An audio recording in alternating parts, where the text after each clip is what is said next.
Segundo Diplomado Presencial Dominical en Psicología Holoquinética. Clase número 7, 5 de septiembre de 2010.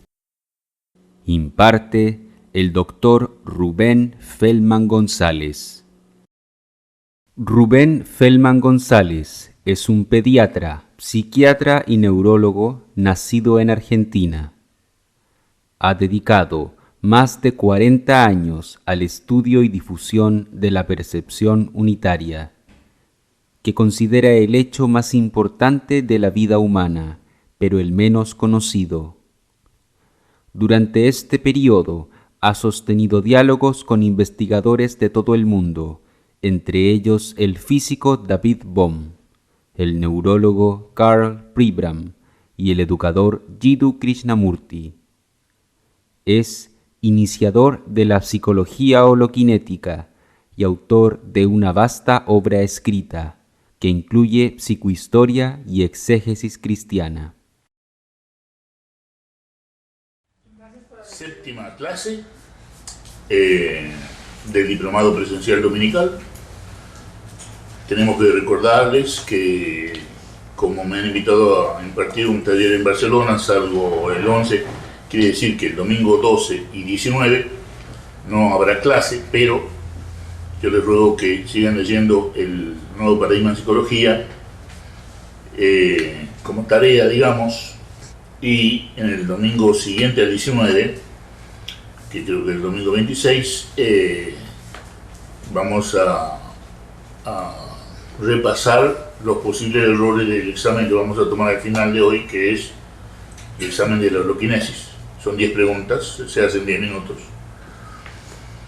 Y bueno, aquí hicimos unas preguntas sobre psicodiagnóstico y no hubo ningún error. Como lo hubo por escrito, no lo hubo en el oral.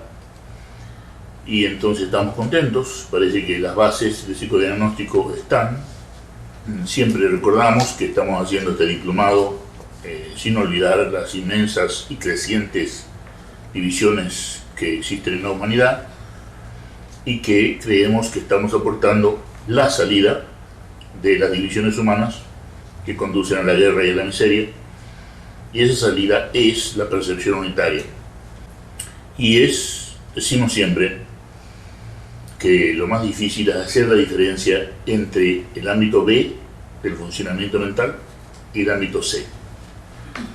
Parece fácil en la definición hacer la diferencia, ¿no? Pero en los hechos es muy difícil, porque a veces uno está tomando una ducha, como me ha pasado, y cree que está escuchando el agua sobre el cráneo, pero solamente está pensando en escuchar el agua sobre el cráneo. O sea, hay que hacer la diferencia entre pensar en escuchar y escuchar. Entonces es muy importante esa diferencia. Por eso decimos que no es fácil hacer la diferencia entre B y C. Y otra paradoja es que estamos hablando del silencio de la percepción unitaria, de la paz de la percepción unitaria, digamos, funcionamiento cerebral en el cual no existe la palabra necesariamente y puede haber un inmenso silencio, ¿no? Estamos condenados a la paradoja de hablar del silencio de la percepción unitaria, ¿no? Pero todo se hace para que esto se difunda, ¿no? Se divulgue. Y no se olviden que también a veces hablamos de holoquinesis con el lenguaje del tiempo absoluto, porque el lenguaje se originó con la concepción de que el tiempo era absoluto, ¿no? Ayer, hoy y mañana fueron siempre una noción de orden universal. Y entonces, cuando decimos que la holoquinesis es el movimiento desde el orden implícito hasta el orden explícito, estamos usando dos preposiciones que pueden significar distancia y tiempo, ninguna de las cuales, distancia y tiempo, existen en la holoquinesis, ¿no? Y tenemos que ser conscientes de esas paradojas y de esas, en realidad, errores, pero que tienen que ser conscientes, ¿no? No podemos inventar un nuevo lenguaje, sino arreglarnos como podamos con el lenguaje que conocemos para explicar esto que muchas veces está más allá del lenguaje, y el lenguaje que querríamos usar sería libre del tiempo, lo cual es muy difícil, y libre de la hipnosis, lo cual también es difícil porque todos hemos nacido en este manicomio que es el planeta Tierra, y todos tenemos algún tornillito flojo, no nos engañemos, y entonces tenemos que ser muy, no tolerantes, pero compasivos unos con otros para ver nuestros errores y nuestras deficiencias, y si es posible ayudarnos mutuamente a superarlas, ¿no? Y entonces decimos que hay una paradoja cuántica, que el electrón es partícula y es onda. Hay una paradoja religiosa, nos han enseñado desde niños, a los que somos católicos, que la vida verdadera comienza después de la muerte, o sea, la resurrección comienza después que morimos, ¿no? Lo que estamos diciendo es que en psicología holokinética, que la resurrección, ya lo enseñaba Jesucristo, comienza en vida, antes de morir, en algo que Jesucristo denominó metanoia, ir más allá de todo lo conocido, que creo sinceramente es la percepción unitaria. Y bueno, he escrito un libro en inglés, el primero que escribí en inglés, que se llama El Gran Salto de la Mente, The Great Leap of Mind, que es por supuesto la percepción unitaria, el gran salto de la mente. ¿Y por qué? Me han preguntado, le he llamado así. ¿Cuál es el gran salto de la mente? Bueno, es la percepción unitaria. ¿Qué es qué? Es saltar desde aquí, que es el orden explícito, hasta aquí, que es el orden implícito. Que tanto el orden explícito de Rubén como el implícito de Rubén, ambos órdenes están en el mismo lugar en que está Rubén, y en el mismo lugar en que está cada uno de nosotros. El salto mental va desde el orden explícito al implícito en el acto de escuchar de la percepción unitaria, ¿no? Y de ver y de sentir el peso, etcétera, que existe en la percepción unitaria. Y yo siempre doy, espero que se vea la imagen. ¿Se ve mi brazo en la imagen? En Buenos Aires. Bueno. Sí. Qué bueno. Entonces, este movimiento, ¿no?, requiere de energía, ¿no? Es una metáfora lo que estoy haciendo para que ustedes comprendan por qué decimos que en el orden implícito existe toda la energía y que en el orden explícito la energía se multiplica, ¿no?, y se vuelve gravitación, energía electromagnética, energía nuclear, etcétera, etcétera, etcétera. Este movimiento requiere energía, pero este movimiento requiere mucho más energía. Y el movimiento del temblor requiere mucho más energía. Entonces, imaginen ustedes la energía que se necesita para el movimiento desde aquí hasta aquí. Es toda la energía que existe en el cosmos. Toda la energía que existe en el cosmos está en el movimiento de aquí hasta aquí, que es la holoquinesis. Y desde esa energía, que es única, que es la más grande que existe, de todas las energías del cosmos, se explicitan para que las podamos ver, oír, palpar, detectar con instrumentos las múltiples energías del orden explícito, que sabemos son la gravitación, el sonido, la energía electromagnética, la energía nuclear, la energía débil que mantiene el electrón dentro del átomo, etcétera, ¿no? Hoy vamos a hablar de la evaluación del paciente, ¿no?, también llamado historia clínica, tema que me han pedido repetidamente, porque muchos de los que están aquí van a hacer terapia, y los que están haciendo terapia se van a beneficiar de todo lo que digamos aquí. Les recomiendo que compren un libro, si todavía se pudiera comprar, de Leopold Belak, B larga E-L-L-A-K, que se llama Funciones del ego en neuróticos normales y esquizofrénicos. Claro, es un libro que viene como su nombre lo indica, del psicoanálisis. Pero cuidado, porque el hombre escribe de una manera muy popular y cuando dice neurótico se está refiriendo a un diagnóstico que ya no existe en el DSM-4, pero que ustedes van a ver lo valioso que puede ser en ese libro.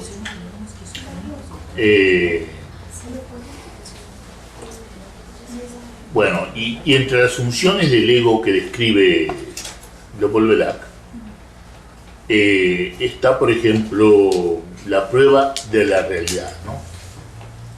En inglés se dice reality testing, ¿no? La prueba de la realidad es, por ejemplo, saber que es diferente el sueño que la vigilia, ¿no? Son dos cosas diferentes, el sueño y la vigilia. Y sabemos que son muy diferentes, ¿no?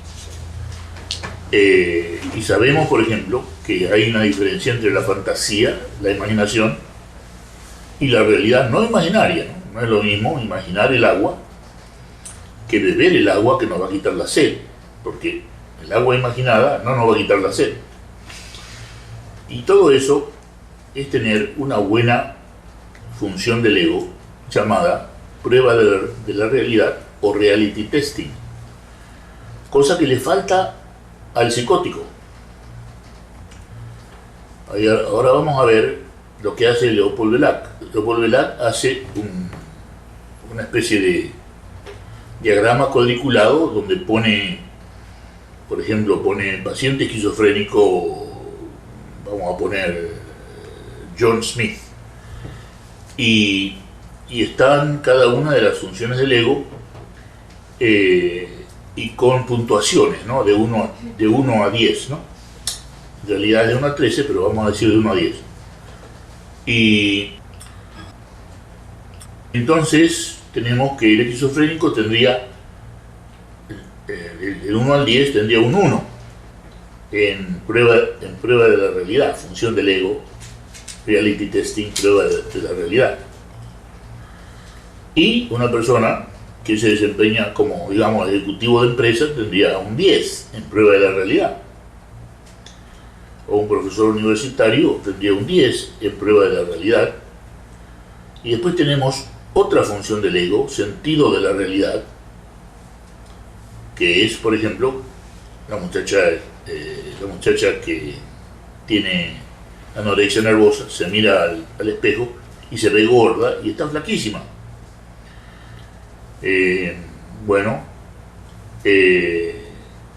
Está fallando allí el sentido de la realidad, otra de las funciones del ego descritas por Vellac. Y quiere decir que una muchacha con bulimia o anorexia tendría en ese cuadriculado, ¿no?, donde están todas las funciones del ego, en bulimia, de Mary Jones, digamos, el sentido de la realidad tendría un punto. Y una persona que se cuida, ¿no?, que come de manera equilibrada, etcétera, etcétera, tendría un 10 en esa función de la realidad. Perdón, en ese sentido de la realidad, que es la segunda función del ego descrita por Vellac. Me van siguiendo. Y luego viene la regulación de los impulsos,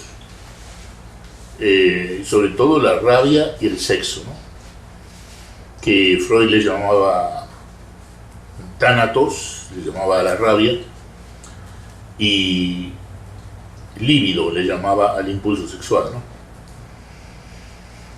Y en la regulación de los impulsos podemos tener un individuo que es un gran pintor, ¿no?, y que ha sabido sublimar, como decía Freud, su hostilidad, su sexualidad, etc., en la pintura. Y entonces regula los impulsos o los deseos de expresar la rabia o de expresar el sexo a través de una buena pintura. Y entonces ese pintor, ¿qué puntaje tendría en la regulación de impulsos? Un 10. Un esquizofrénico que atacó al terapeuta tendría un 1.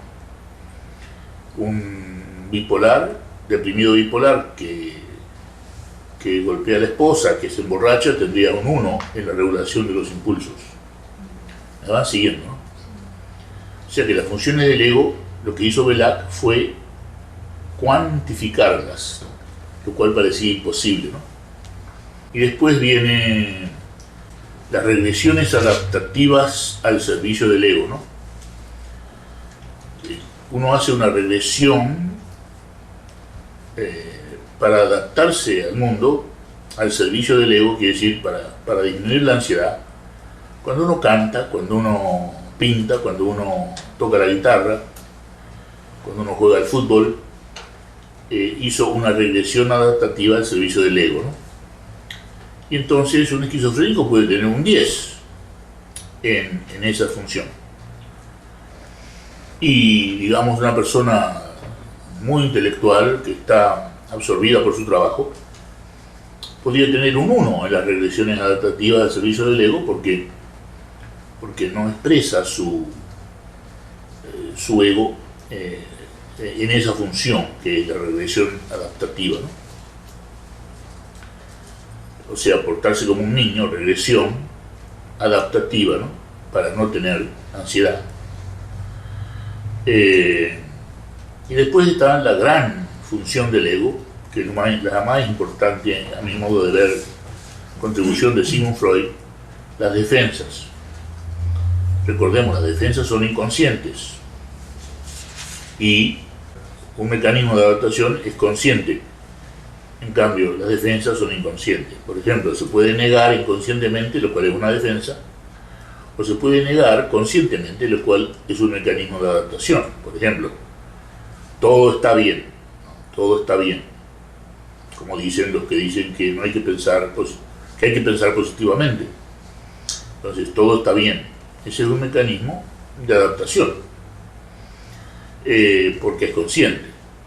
Pero digamos que un esquizofrénico que piense que todo está bien es algo inconsciente, ¿no? Una negación inconsciente. De la misma manera que si yo siento rabia por alguien y digo, ese alguien me tiene rabia, estoy usando la defensa llamada proyección. Proyecto mi hostilidad en alguien.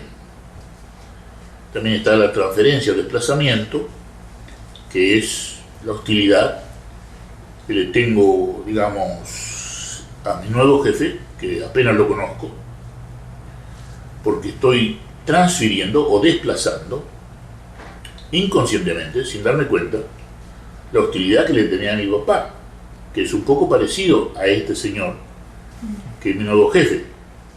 Y entonces ha ocurrido, ¿no?, en algunas empresas, que hay una transferencia al jefe, digamos, y que eso dificulta mucho el trabajo de la empresa, porque si el empleado está hostil contra el jefe, porque ha hecho una transferencia de la hostilidad que tiene a su padre al nuevo jefe, porque es mucho más fácil, mucho más inocuo tenerle hostilidad al jefe que tener hostilidad a papá, que es una figura sumamente importante en la psiquis de una persona. Sublimación, ¿qué es? Es, digamos, que las dos fuerzas intrapsíquicas que describe Freud, que son Eros y Tánatos, el amor y el odio. Eros es la energía del amor, decía Freud, y Tánatos es la energía del odio. Y bueno, esas dos energías se pueden sublimar, por ejemplo, en el arte o en el trabajo, o de una manera que es productiva y no nociva para la sociedad, para la familia, para la vida personal. El juicio es otra función del ego descrita por Belak. Un deprimido, como me tocó ver mi primer paciente bipolar, que se gastó toda su fortuna de $300.000 que tenía ahorrados Él era jefe de una gran empresa en Miami. Yo estaba en la Universidad de Miami. Y él se gastó toda su fortuna en una noche, ¿no? En el Hotel Omni. Y fue abandonado por su esposa y la mayoría de sus familiares, excepto el hijo que lo trajo a la Universidad de Miami para que lo viéramos. Y fue mi primer paciente bipolar. Perdió todo en una sola noche, incluyendo que lo echaron de su trabajo en la empresa. Y ese hombre perdió todo en una sola noche. ¿Por qué? Porque entró en un episodio maníaco de la enfermedad bipolar o de la depresión bipolar. ¿Y qué perdió? Perdió el juicio, la capacidad de anticipar las consecuencias de nuestros actos. ¿Qué es el juicio? Anticipar las consecuencias de nuestros actos. Si nosotros no tenemos juicios, podemos caer en eso que cayó este hombre, que perdió todo en una noche por perder el juicio. Acuérdense, juicio es la capacidad de anticipar las consecuencias de nuestros actos y palabras. Y después está la función sintética integrativa de Belak, que no es la percepción unitaria, sino la capacidad que tiene la mente de unir, digamos, eros y tánatos sin que produzcan ansiedad, ¿no? Y ya dije, cada función se mide de 1 a 13, Belak. Hay un cuadriculado en el cual se pueden hacer curvas, ¿no? Tenemos un esquizofrénico que tiene en regresiones del ego, toca bien la guitarra, tiene 10 puntos. Pero en la prueba de la realidad tiene 1 punto. La curva se va bien para abajo. Y en el sentido de la realidad tiene 5 puntos. Y vuelve a subir la curva, pero no mucho. Y en la regresión adaptativa toca muy bien la guitarra, sube la curva otra vez. Y en sus defensas, por supuesto, usa las defensas más primitivas, negación y proyección, 1 punto, y vuelve a caer la curva, ¿no? Entonces tenemos en un solo vistazo, ¿no? Gracias a Leopoldo Belak, esta persona, vamos a decir John Doe, ¿no? Que tiene el cuadriculado de Belak, la curva de su funcionamiento, y podemos ver en un solo vistazo cómo está funcionando su ego, ¿no? En todas estas funciones mencionadas. Y entonces un esquizofrénico, repito, puede tener 12 puntos en adaptación, la regresión adaptativa al servicio del ego, porque toca bien la guitarra, y puede tener 1 en defensas, porque no hace más que negar y proyectar,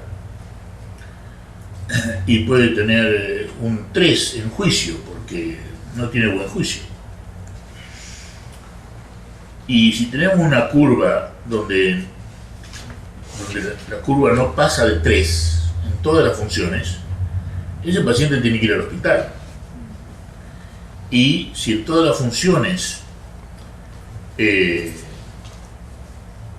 paciente pasa de 7, quiere decir que puede ir a su casa. Y si el paciente está entre 8 y 12, puede ir a su trabajo. Yo no he visto nunca la curva de un esquizofrénico que pase de 7, por lo tanto, decir que parte de la terapia de un esquizofrénico es darle trabajo, creo yo que es un crimen social, porque esa persona no está capacitada para trabajar. Y el trabajo para un esquizofrénico no es nada más que un inmenso estrés que no hace más que daño para él.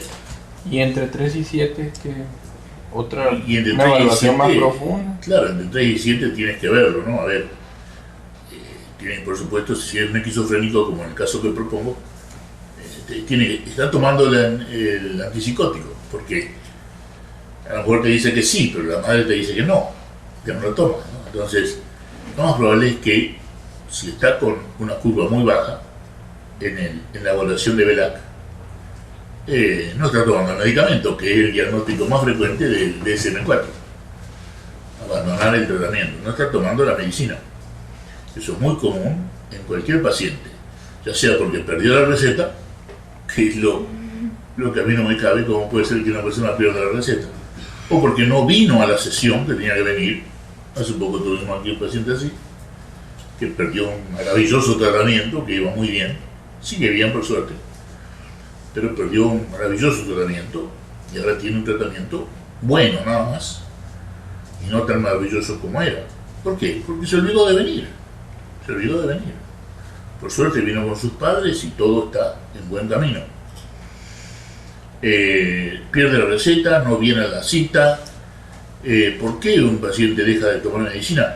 Porque no cree en la medicina, porque no cree en el médico. Es muy común eso en el esquizofrénico. Que es muy cara la medicina, también es un factor. Ciprexa, por ejemplo, que es un muy buen antipsicótico, está más o menos entre 10 y 12 dólares por tableta. Si tiene que tomar 2 tabletas por día, son 24 dólares por día. Creo que en la Argentina son 4 por 16, son 96 pesos, creo, por día. Si hice bien los cálculos. Y lo que tiene que preguntarse entonces el psiquiatra, al dar el tratamiento, que en el caso del esquizofrénico es un antipsicótico, sin el cual el paciente va a vivir en la montaña rusa, ¿es el paciente confiable para tomar la medicina? ¿Es el paciente confiable? Bueno, yo ya perdí la confianza en este paciente, que va a ser ingeniero dentro de un año, tiene 23 años y está deprimido. Y yo le di el mejor tratamiento porque le di la medicina que no se puede dejar de tomar, que es el mejor antidepresivo que hay. Y bueno, y no viene a la sesión, se olvidó. ¿Puedo yo seguir confiando en ese paciente? No. ¿Y cómo le voy a dar una medicina que no se puede dejar de tomar? Si se olvida de venir aquí, ¿se va a olvidar de tomar la medicina? Casi seguro. Entonces le doy una medicina que se puede olvidar y que no es tan buena como esa que no se puede olvidar. Y a lo mejor la eficacia del tratamiento no sea tan alta como la que tomaba, pero es un paciente que no es confiable. Y un paciente que toma la medicina que no se puede olvidar y se la olvida y la sigue tomando, no le sirve para nada. Está gastando dinero en vano. Entonces, el psiquiatra tiene la responsabilidad de medir cuánto de confiable es el paciente. Bueno, tuvimos una paciente que también deprimida, muy devota, católica, que estaba sufriendo además de la depresión porque había cometido infidelidad matrimonial y le había dicho eso a su marido y estaban en una tragedia, ¿no? Los dos, de mucho sufrimiento, y hasta intentó suicidio con la misma medicación. ¿Puedo yo seguir dándole esa misma medicación a esa paciente? No puedo. O sea que el psiquiatra tiene que tener confianza en el paciente y tiene que saber cuándo tener confianza y cuándo no. Y no es fácil ser preciso en eso. Y entonces tenemos la evaluación inicial o historia clínica. Además del cuadriculado de Leopoldo Velac que acabo de describir, tenemos la historia clínica escrita, ¿no?, que es de enorme valor. Por ejemplo, un niño que está custodiado, un niño que no tiene padres, está custodiado por el juez, a través de asistentes sociales, a través de un asilo de niños. Y ¿cómo podemos confiar que ese niño vaya a tomar el tratamiento para el déficit de atención, por ejemplo? El niño con déficit de atención que está en un asilo, ¿no?, custodiado por un asistente social que a su vez responde al juez que dio la orden de custodia del niño porque no tiene padres. ¿Cómo hace el psiquiatra para confiar de que ese niño está tomando la medicina? está en un asilo que tiene personal de 8 horas, quiere decir que cada 8 horas hay diferente personal. Quiere decir que el niño tiene que lidiar en 24 horas con 3 personas diferentes, ¿no? Y entonces sabemos que la persona que llegó a las 8 de la noche le va a dar el tratamiento al niño. Sabemos que el niño que tiene que tomar, en caso de un deprimido, en el caso de un niño con déficit de atención, sabemos que la persona que llega al turno a las 7 de la mañana le va a dar la medicina para el déficit de atención. Puede ser una persona antimédica, ignorante, ¿no? que cree que la medicina es del diablo y no le da la medicina al niño. Entonces ahí tenemos una situación muy complicada. No podemos confiar en el niño, pero no podemos confiar en la situación en la cual está. Entonces hay que ir a la escuela y hablar con la maestra y ver si la maestra misma le puede dar la medicación, siempre y cuando sea legal, porque en algunos estados de Estados Unidos eso no es legal. ¿Y quién me da la información de ese niño que está en el asilo? Ya sea un deprimido o un niño con déficit de atención. ¿Me da la información el paciente que tiene déficit de atención? Y que me dice que todo va bien en la escuela. Cuando hablo con la maestra me dice que es un desastre. O el deprimido que me dice que está muy bien. Y el cónyuge me dice, es un desastre, no está nada bien, no duerme, no sale, no tiene fuerza para nada. Entonces, ¿cómo hace el psiquiatra para confiar que la persona está tomando el tratamiento? No es fácil.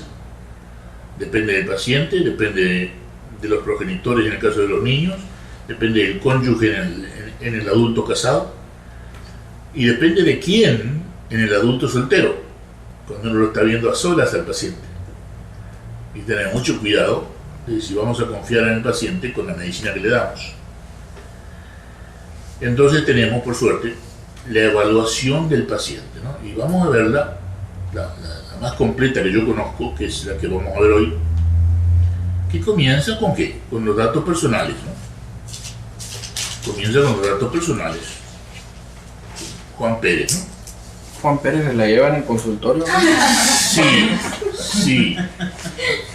Bueno, digo Juan Pérez porque no hay nadie aquí que se llame Juan Pérez, parece. Bueno, entonces, digamos que empezamos con los datos personales, ¿no? Juan Pérez, de 18 años, nativo de Mexicali, México, sexo masculino, nace el 4 de enero de 1968 a las 9 p.m., pesando 3.2 kilogramos, pesa hoy 76 kilogramos, mide 1.77 metros.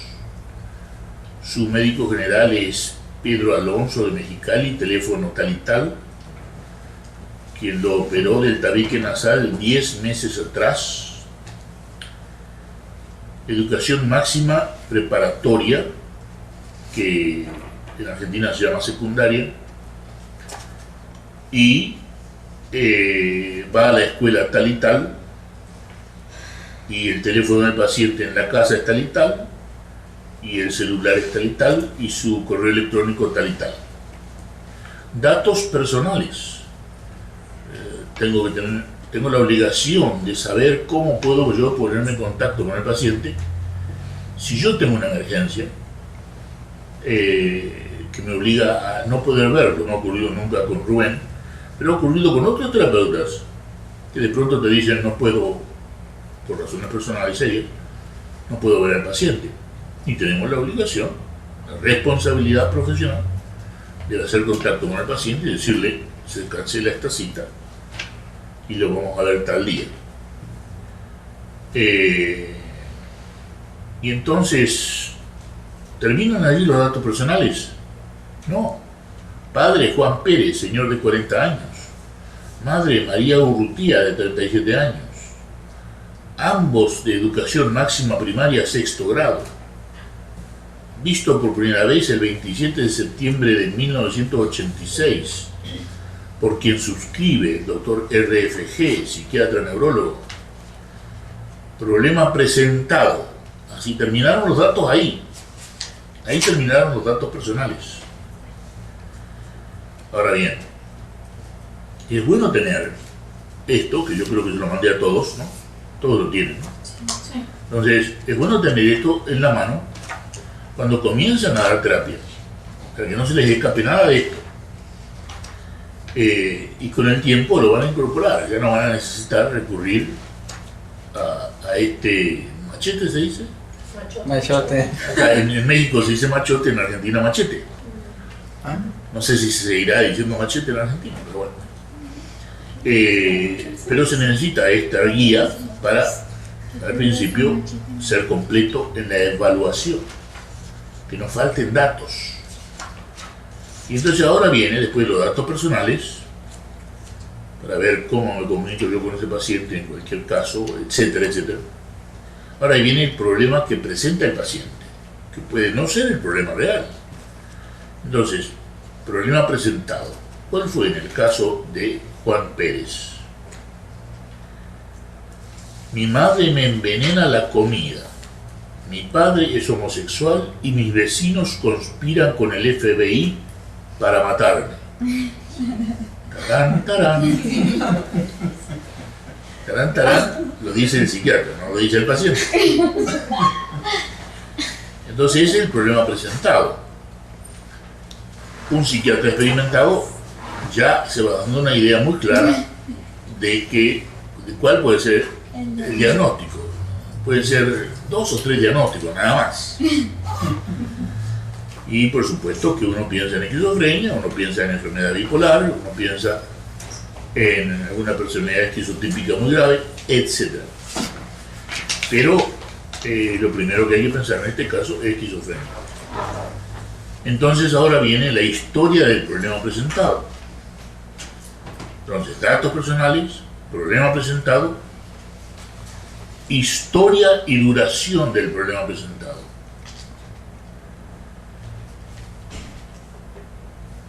Historia y duración. Ya 2 años de duración, dicen los padres, desde 1984. Pero ¿cómo no? ¿Cómo no vinieron antes? Cuando este muchacho dice todo eso, señora, ¿cómo se siente usted? ¿No? Que preguntan.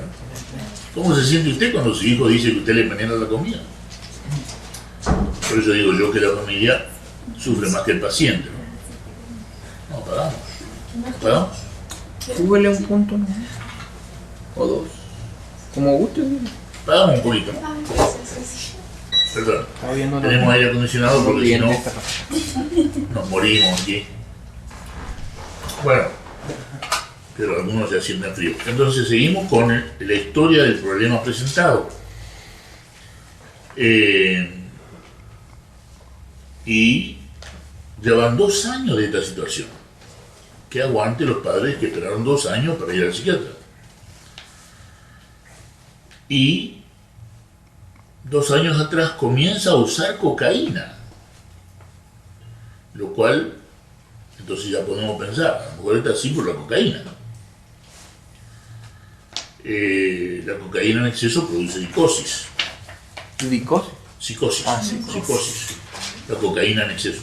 Cualquier estimulante en exceso, la anfetamina, la cocaína, produce psicosis. Ah, ya tenemos otro diagnóstico posible. A lo mejor sea por exceso de cocaína o exceso de anfetamina. Agravado desde la operación del tabique nasal. ¿Por qué? Porque una operación es un estrés enorme para un esquizofrénico, que es nuestro diagnóstico de sospecha, digamos.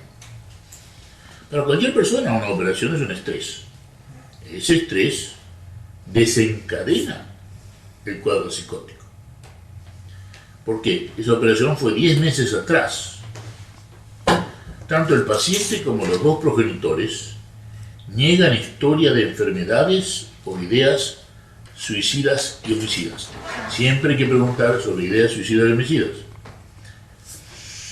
Puede ser en la historia y duración del problema presentado o en cualquier momento.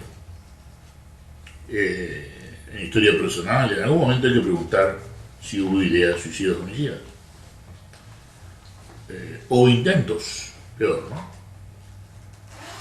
Ideas o intentos. Curiosamente, en este caso no hay historia de abuso. Los padres son dos personas muy buenas, dos trabajadores del campo. La madre, en la desesperación, cuando escucha que su hijo dice que le envenena la comida, el padre en la desesperación, porque soñaba que su hijo fuera esto y lo otro. No hay historia de abuso, no hay historia de incesto, que no es raro, no hay historia de fracturas. Las fracturas a veces son producidas por el abuso. ¿De quién? De los progenitores. No ha habido nunca quemaduras, que también puede ser producida por abuso.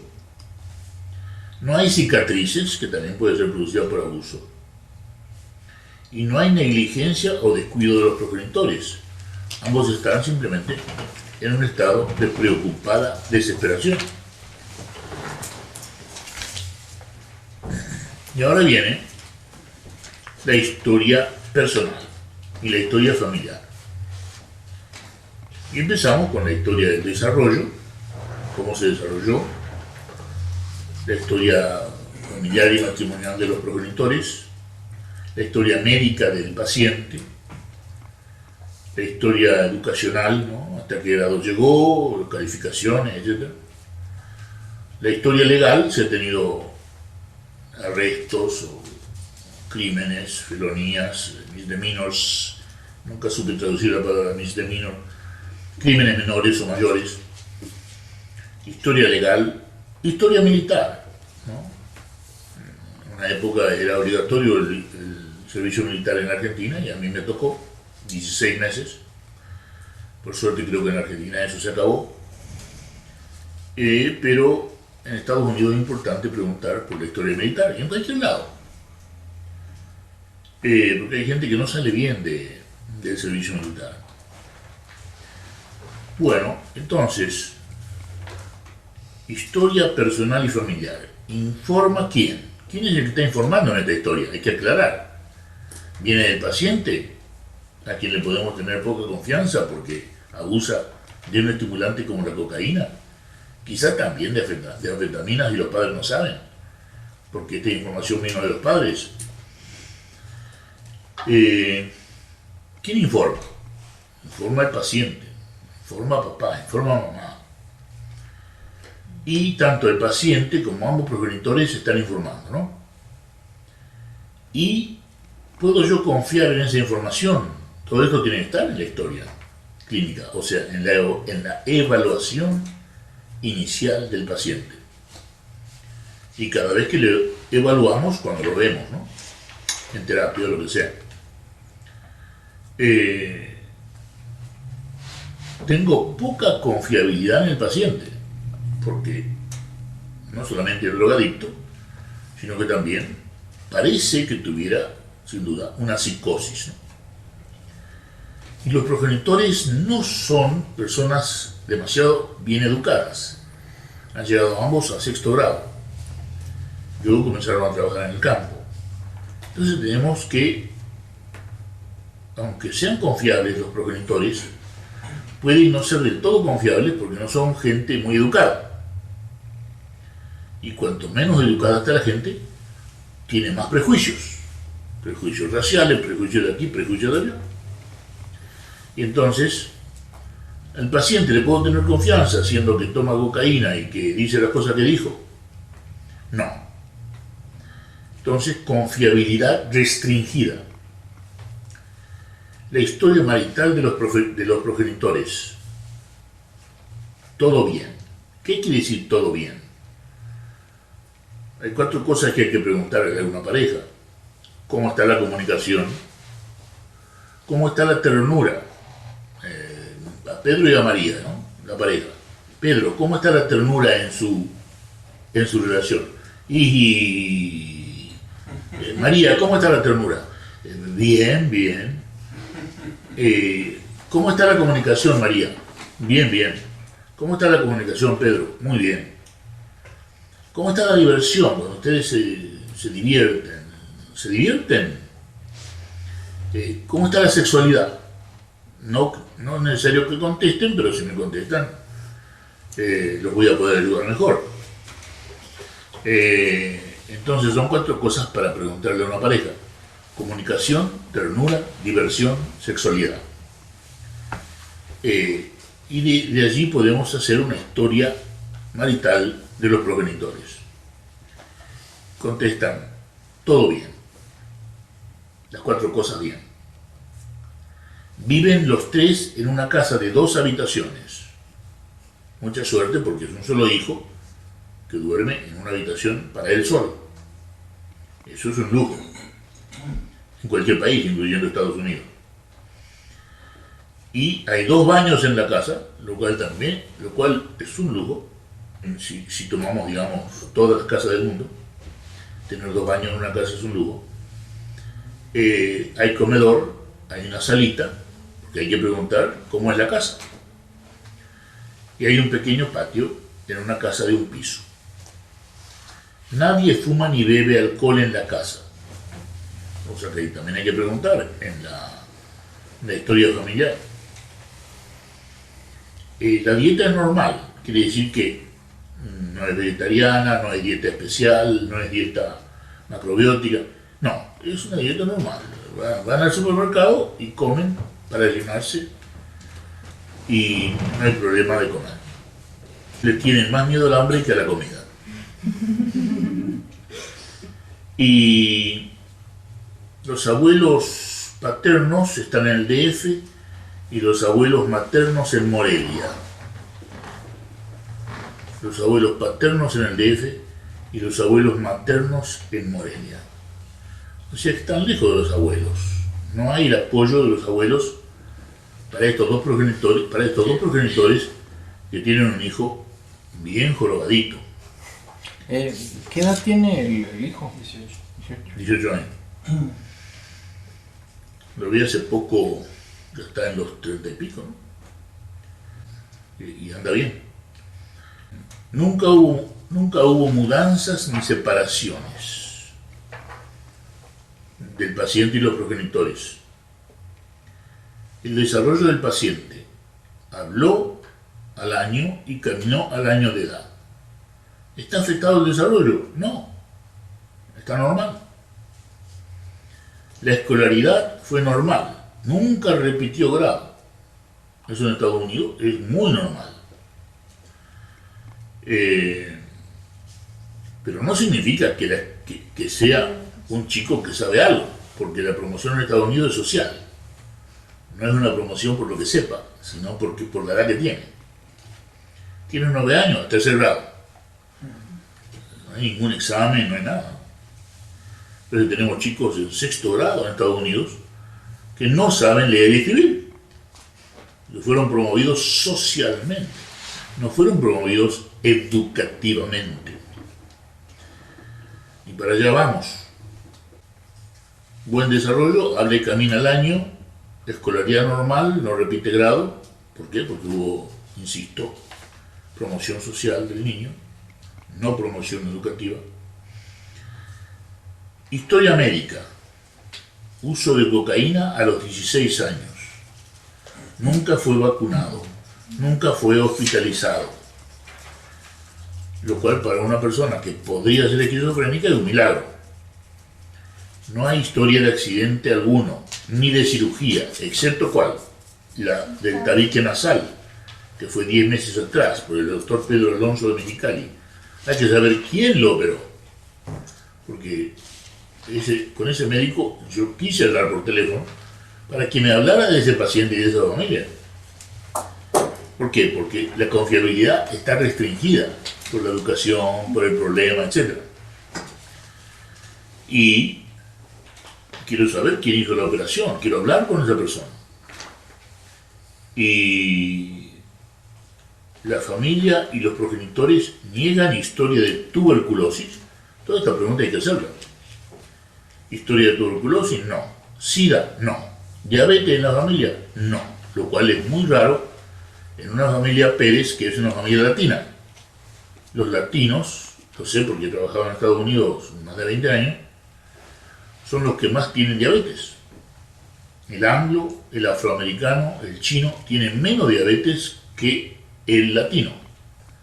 Es decir, que la diabetes se ve con más frecuencia, estadísticamente, en la gente latina. Entonces, tuberculosis no, SIDA no, diabetes no, muy bueno. Alergia bronquial no, cutánea tampoco, intestinal tampoco, epilepsia tampoco. Estas son las preguntas que hay que hacer. Artritis tampoco. Historia de enfermedades mentales en las familias de ella y de él, papá y mamá. No. Eso me dice gente de confiabilidad restringida. Pero surge de pronto de que el abuelo materno es alcohólico. Cuidado, porque el alcoholismo se cruza genéticamente con varias enfermedades mentales, sobre todo con la epilepsia. Abuelo alcohólico, nieto epiléptico, muy común. Abuelo epiléptico, nieto alcohólico, muy común. No hay historia de retardo mental o de delincuencia. No hay historia de retardo mental o de delincuencia. No hay antecedentes policiales. Interesante, porque estuvo con drogas. Es raro una persona que use drogas y no tenga antecedentes policiales. El paciente niega el uso o el abuso de la heroína, que es la más terrible, la más adictiva. Niega el uso o el abuso de la anfetamina, el LSD, el PCP, polvo de ángel, ¿no? Cada droga tiene su nombre popular. Tampoco hubo mezcla de drogas ni alcoholismo en el paciente. Ha usado cocaína, como ya hemos dicho, desde los 16 años. Nunca recibió medicación de ningún médico, excepto quizás la que le puede haber dado el doctor Alonso para la operación del tabique nasal, anestesia local seguramente. Nunca usó productos naturales, pregunta que hay que hacer. No, yo nunca tomé nada. ¿Y toma algún producto natural? Ah, sí, tomo la verruga de San Juan, tomo cola de lagartija, grasa de lagarto, grasa de iguanamacho, etcétera, etcétera. Así que hay que preguntar también eso. Y se lleva uno cada sorpresa tremenda. Nunca hubo mezcla de drogas o alcoholismo, nunca medicado por un médico, nunca usó productos naturales, hoy en día es raro, ni tampoco usó medicina de otras personas, ya se va dando una idea de todas las preguntas que hay que hacer. ¿Usted nunca usó medicina de médico? No. ¿Nunca le recetaron nada? No. ¿Y nunca tomó la medicina de su mamá, de su papá, de su tío, de su hermano? Ah, una vez. Sí, unos antibióticos. Ah, una pequeñez. Sí. Entonces, en la época que se dicen que ya no dan antibióticos sin receta, ¿no? Sí.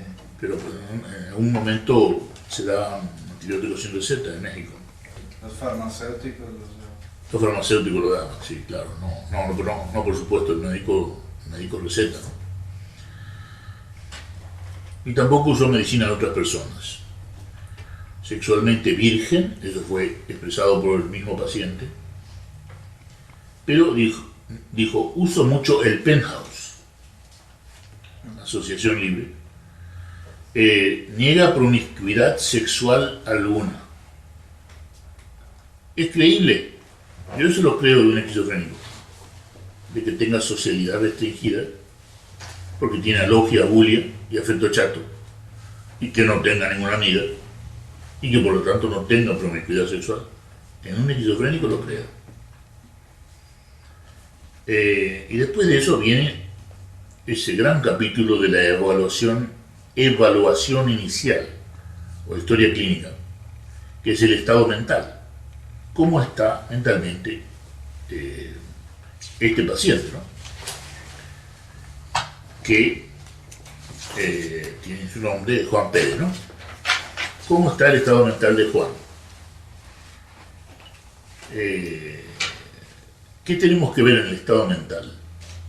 el aspecto, la vestimenta, el intelecto, la memoria, la atención, la orientación. Hay alucinaciones, hay delusiones, hay ilusiones. Todas preguntas pertinentes al diagnóstico con la respuesta del paciente. ¿Cómo está el insight? Es decir, ¿necesita usted medicina? No. Insight, de 1 a 10, 0. ¿Cómo está el juicio? ¿Alguna vez ha cometido un acto sumamente desproporcionado, trágico, dramático? Y entonces el estado mental, en el caso de Juan, signos de delusiones psicóticas. ¿Por qué decimos eso? ¿Se acuerdan cuál fue el problema que él presenta? ¿Se acuerdan? Que su papá es homosexual. Que su papá homosexual, su mamá le envenena la comida. ¿Y qué más? Y que el FBI por ahí está persiguiéndolo. De vecinos. Son los vecinos. Y que los vecinos le han metido el FBI, ¿no? Persiguiéndolo, etc. O sea, mucha paranoia, que es una delusión, una de las delusiones. O sea, signos de delusiones psicóticas, paranoides. Niega alucinaciones auditivas o visuales. Yo no escucho voces, yo no veo nada. Pero es confiable, confiabilidad restringida. El paciente sabe que si dice que escucha voces, van a decir que está loco. Pero muchas veces puede escuchar voces y no es locura. Puede ser nada más que depresión. Nada más y nada menos, ¿no? Que depresión. Incoherencia entre quejas contra los progenitores y gran comodidad en la entrevista con los progenitores frente al psiquiatra. ¿Qué haciendo? ¿Estoy haciendo qué?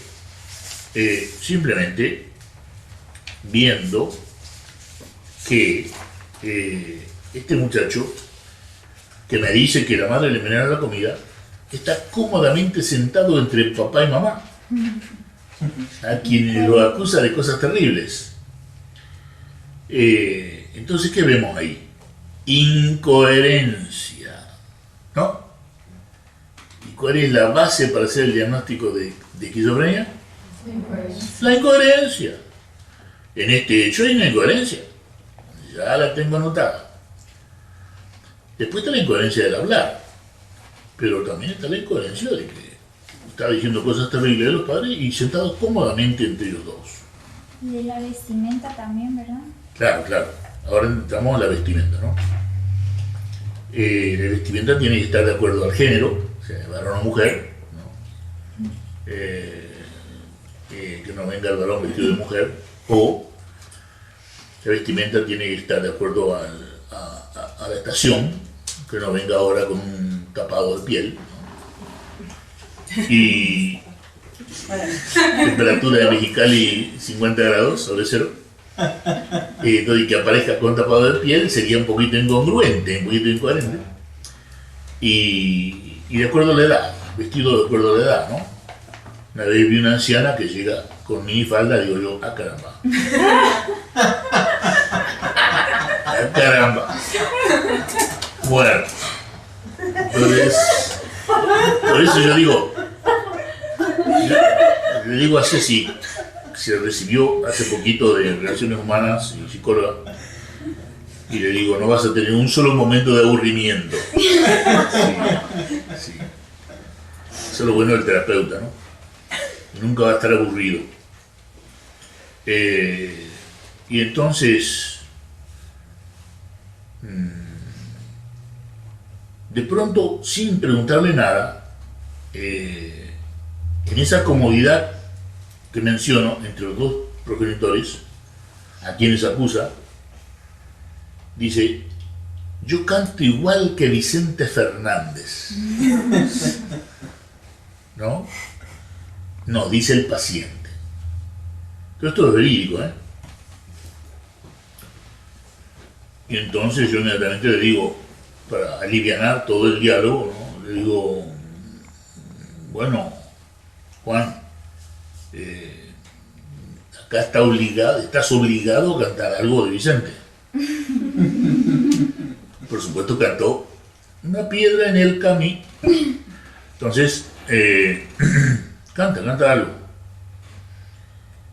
Y canta en la sesión de una manera supremamente desafinada. Quiere decir que aquí también hay una incoherencia. Yo canto igual que Vicente Fernández. Bueno, canta la misma canción, pero en realidad es muy desafinado. Otra incoherencia. ¿Por qué? Por grandiosidad. Y la grandiosidad se ve ¿en quién? En aquel que tiene una manera de verse, que es pobre, y una manera de presentarse que es rica. Incoherencia. Me veo pobre y me presento como rico. Qué curioso que canta, pero sigo siendo el rey. Bueno, nadie me quiere, nadie me ama, pero sigo siendo el rey, algo así, ¿no? Sí, la canción que elige, muy de acuerdo a esa incoherencia entre la manera en que se presenta grandiosa y la manera que él cree que es, ¿no? Pobre, ¿no? Historia de abulia y elogia, historia de abulia y de alogia, falta de voluntad abulia, falta de lenguaje alogia del paciente en el hogar. ¿Qué dice la madre de él? Señora, háblenos de su hijo. No habla y se esconde en su habitación por horas. Niega insomnio y anedonia, o sea, niega insomnio y problema de energía. Está negando los dos síntomas fundamentales de la depresión. Tiene buen apetito, no hay estreñimiento. Le digo al paciente que me libera de la confidencialidad o secreto profesional cualquier acto o palabra que indiquen peligro contra sí o contra otros. Que no falte eso.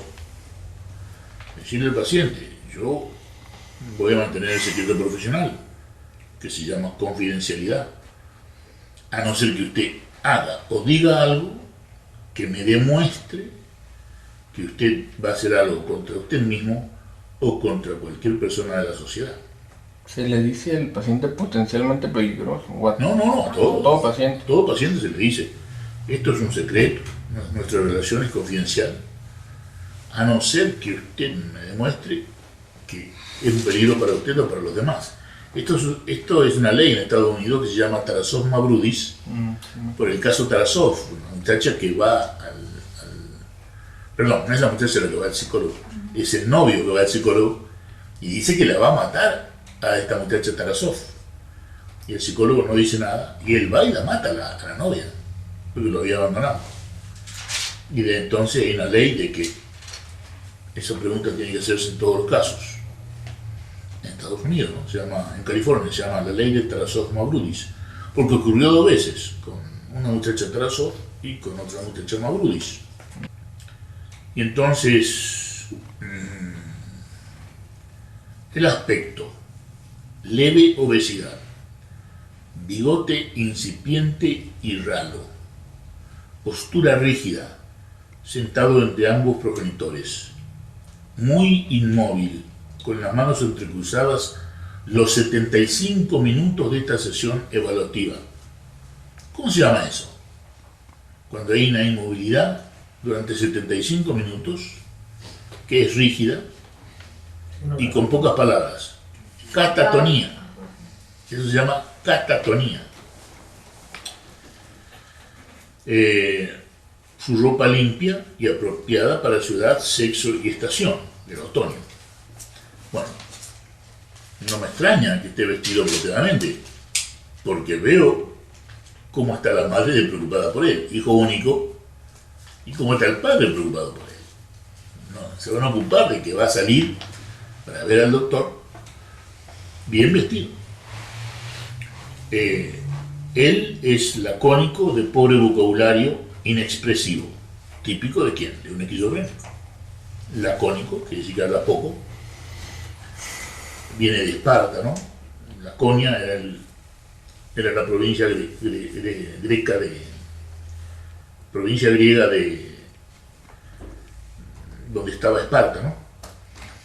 Y los espartanos tenían como ley hablar poco, Y que también es cuando el matrimonio llega a los 20 años, el esposo tiene que hablar poco.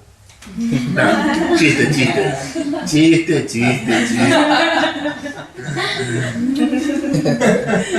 Chiste. La catatonía está relacionada a la esquizofrenia. La catatonía, claro. Sí. Claro, sí.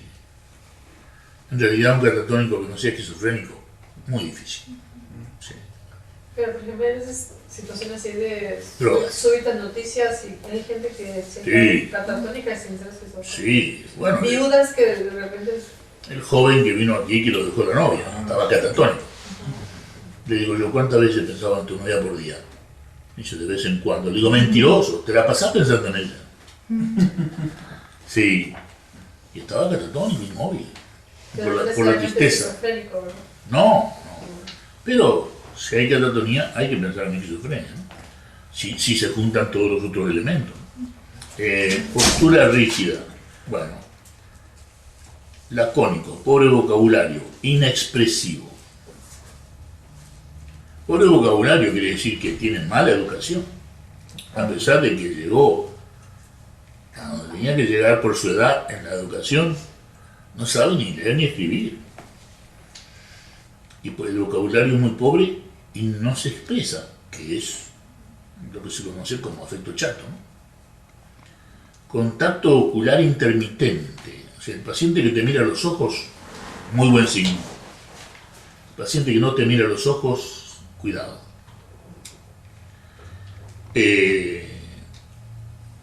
Mira al suelo. No hay movimiento de disquinesia. Por ejemplo, la disquinesia sería esto, ¿no? Cualquier problema sobre todo el movimientos constantes de la lengua, ¿no? Eso se llama disquinesia. Y ¿Qué señala? podría señalar exceso de medicación, sobre todo las antiguas. Ah, sí, ya me acuerdo. Sí, Hay gente que se quedó así ya, ¿no? y gente que queda así. Ya los he visto. Sí, la lengua no para. Y bueno, mira el suelo, no hay movimiento de disquinesia, que son movimientos bucales, pueden ser el cuello así, ¿no? Muy común, que sea muy frecuente, quiero decir. Y movimientos linguales o de la boca, ¿no? Mueve mucho la boca o la lengua. Proceso de MTA, o sea, coopera con el psiquiatra, o sea, no dejó de cooperar conmigo, me contestó todas las preguntas. Hay otros esquizofrénicos que no te dicen una sola palabra, pero es restringido en lo que dice, piensa mucho lo que va a decir, paranoia, y es poco espontáneo. Le cuento chistes y no se ríe con mis chistes. Cuidado con la contratransferencia, ¿no? Y el psiquiatra se puede volver un enemigo del paciente. No se rió con mis chistes. Pero también quiere decir de que sabe reír. ¿Se ha reído alguna vez? Es decir, el esquizofrénico, por su afecto chato, es probable que nunca haya reído. Que nunca haya reído. Pretende elaborar frases y se bloquea. O sea, deja la frase por la mitad. Cuidado con dejar la frase por la mitad, que es una costumbre de México del Norte. Sí. La sociedad esquizofrénica. No, pero hay que diferenciar lo cultural siempre, ¿no? Pero es que... No, sí.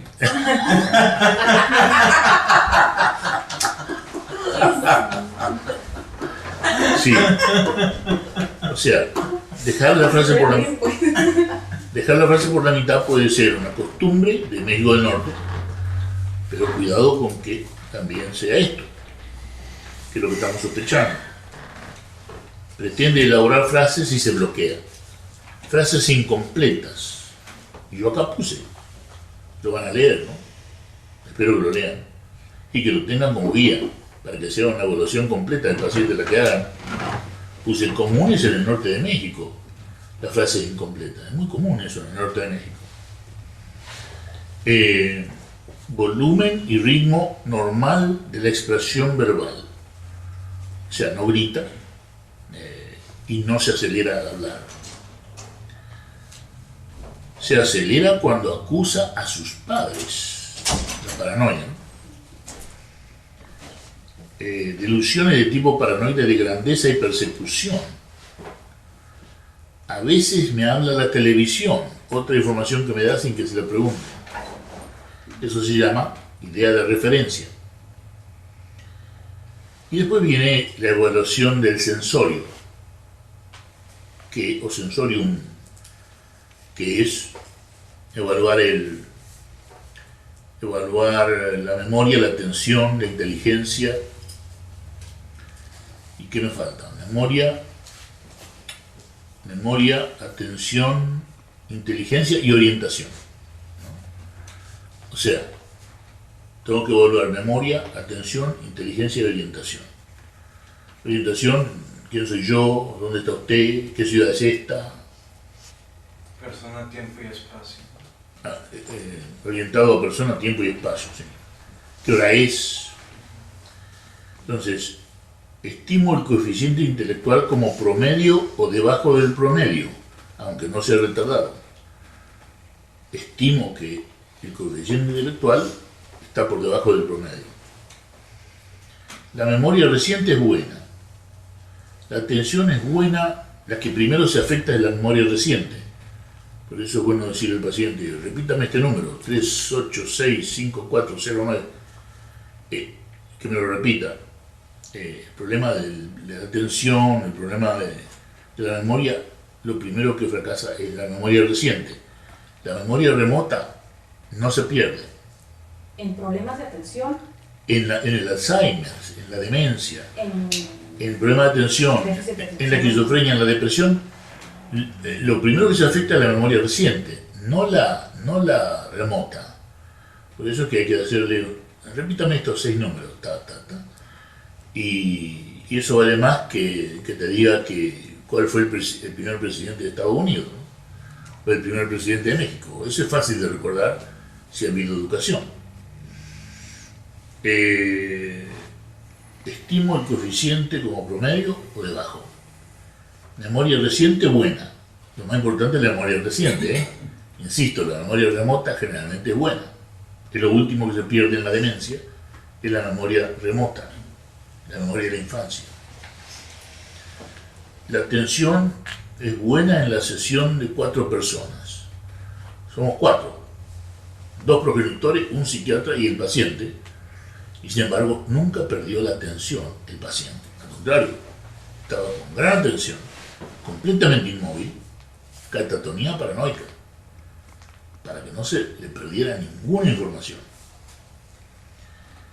Bien orientado a persona, lugar y tiempo.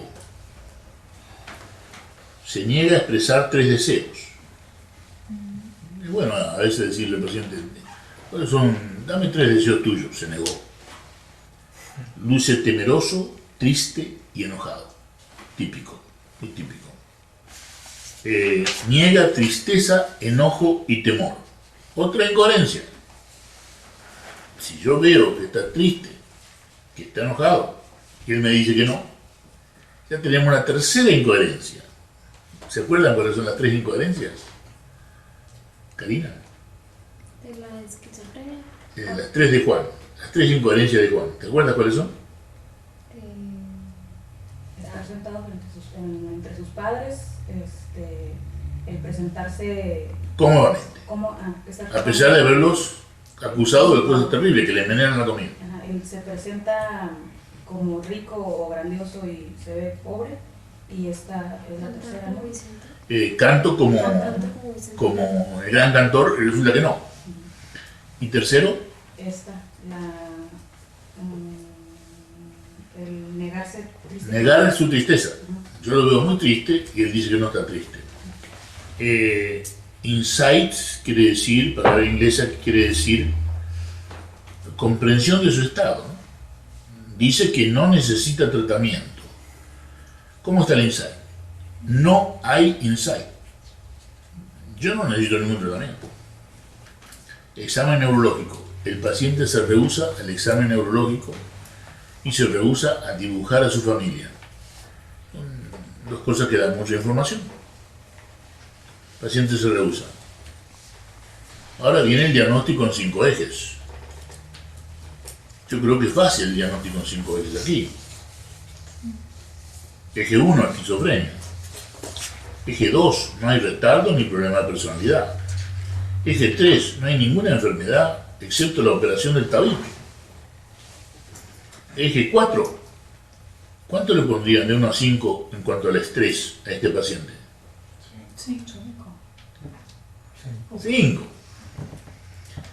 Como cualquier esquizofrénico, o cualquier deprimido sin tratamiento, o cualquier niño con déficit de atención. Estrés, eje 4, 5. Haber estado en el hospital también. Si ha estado en el hospital también en el año pasado, en los 12 meses pasados. Acá no, La cirugía no pero la cirugía sí, cuenta. cuenta.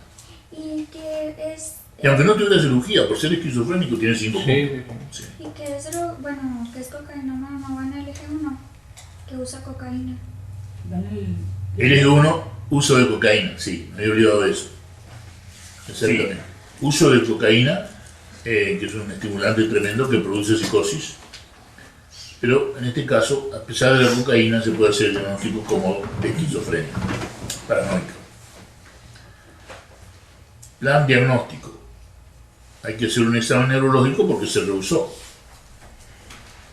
Les recomiendo que vaya al dentista. En general, los pacientes esquizofrénicos se abandonan. Está en su habitación encerrado todo el día. O sea que le recomiendo que vaya al oftalmólogo y al nutricionista porque tiene leve obesidad. Plan de tratamiento, dieta para la obesidad, medicación antipsicótica. El paciente adulto se niega a firmar consentimiento, que es obligatorio en Estados Unidos, este lo vi en Estados Unidos, en el centro. Se negó a firmar el consentimiento para que yo le diera el medicamento. ¿Puedo yo darle el medicamento aunque el paciente se niegue a firmar el consentimiento? Puedo, pero el médico está en peligro de perder su licencia, si eso se sabe. Así que no es fácil practicar psiquiatría en Estados Unidos. Está muy limitado el psiquiatra. Si no te firmó el consentimiento, no para dárselo así de que yo te lo vea, sino que para recetárselo. Sí, no sé, el paciente no dispensa el tratamiento, la medicina, eso lo hace el farmacéutico, pero el psiquiatra le da, el psiquiatra no dispensa la medicina, la dispensa es el farmacéutico, Sí, claro. pero el psiquiatra no puede recetar si no tiene la firma del consentimiento del paciente, no de los progenitores, porque ya tiene 18 años y es adulto. Necesita la firma de los progenitores si es menor de 18 años. Y en el plan de tratamiento no va la abstinencia, porque también... La cocaína. Sí, la abstinencia de cocaína no, claro, eso seguramente yo se lo dije y no lo escribí, que es una omisión muy importante que trajiste. Pronóstico malo sin medicación, bueno con medicación. Puede ser una vida casi normal, como la está haciendo ahora. Pero al final se convenció que tenía que hacerlo. Hubo una crisis, creo que en 2 semanas firmó el consentimiento, empezó el tratamiento. Esto hace ya 30 años. Y quiere decir que debe tener 48 años en este momento. Y el hombre empieza a tomar su medicina no más bien, y una vez le dan un aldol con el cual se estaba tratando, aloperidol, que venía no del laboratorio de siempre, sino de otro laboratorio que presentaba el aldol de otra manera, y ya se rehusó a tomar la medicina otra vez. Así que estas alternativas se ven con mucha frecuencia, ¿Pero era para el dolor? No, el Dol se usa como antipsicótico, es muy buen antipsicótico. Rubén, no mencionamos que se puso en el eje 5. Y en el eje 5 tenés que poner, sin duda, capacidad de funcionamiento en la sociedad. Yo le puse 35 porque no está en el hospital y para que pudiera recibir apoyo del Estado, ¿no? Reciben $800 por mes esquizofrénico en Estados Unidos. Creo que es más en España. Reciben una mensualidad del Estado. Que un paciente que no puede trabajar es muy compasivo que el Estado lo apoye. Pronóstico, malo sin medicación, bueno con medicación. Psicoterapia de apoyo para ambos padres y el paciente por separado. Ayudarlo a consentir con la medicación necesaria, incapacitado para trabajar a sueldo. Menos de 45 en el eje 5. Si le ponemos más de 45 en Estados Unidos, en el eje 5, el Estado no lo va a apoyar. Hay que cuidarse en todo. Es que hay que averiguar cómo está la cosa en México, ¿no? Para uno ajustarlo, pues, ajustarse a eso. Claro, Tú sabes, ¿no?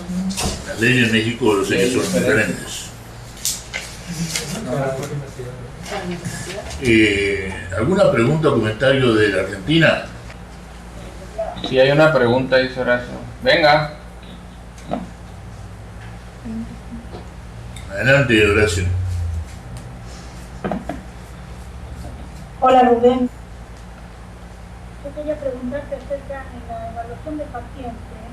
Uno de los puntos era la función sintética, que me dieras un ejemplo, porque yo no sé qué era la capacidad de unir eros y tánatos sin producir ansiedad, pero si me pudieras dar un ejemplo para poder entenderla.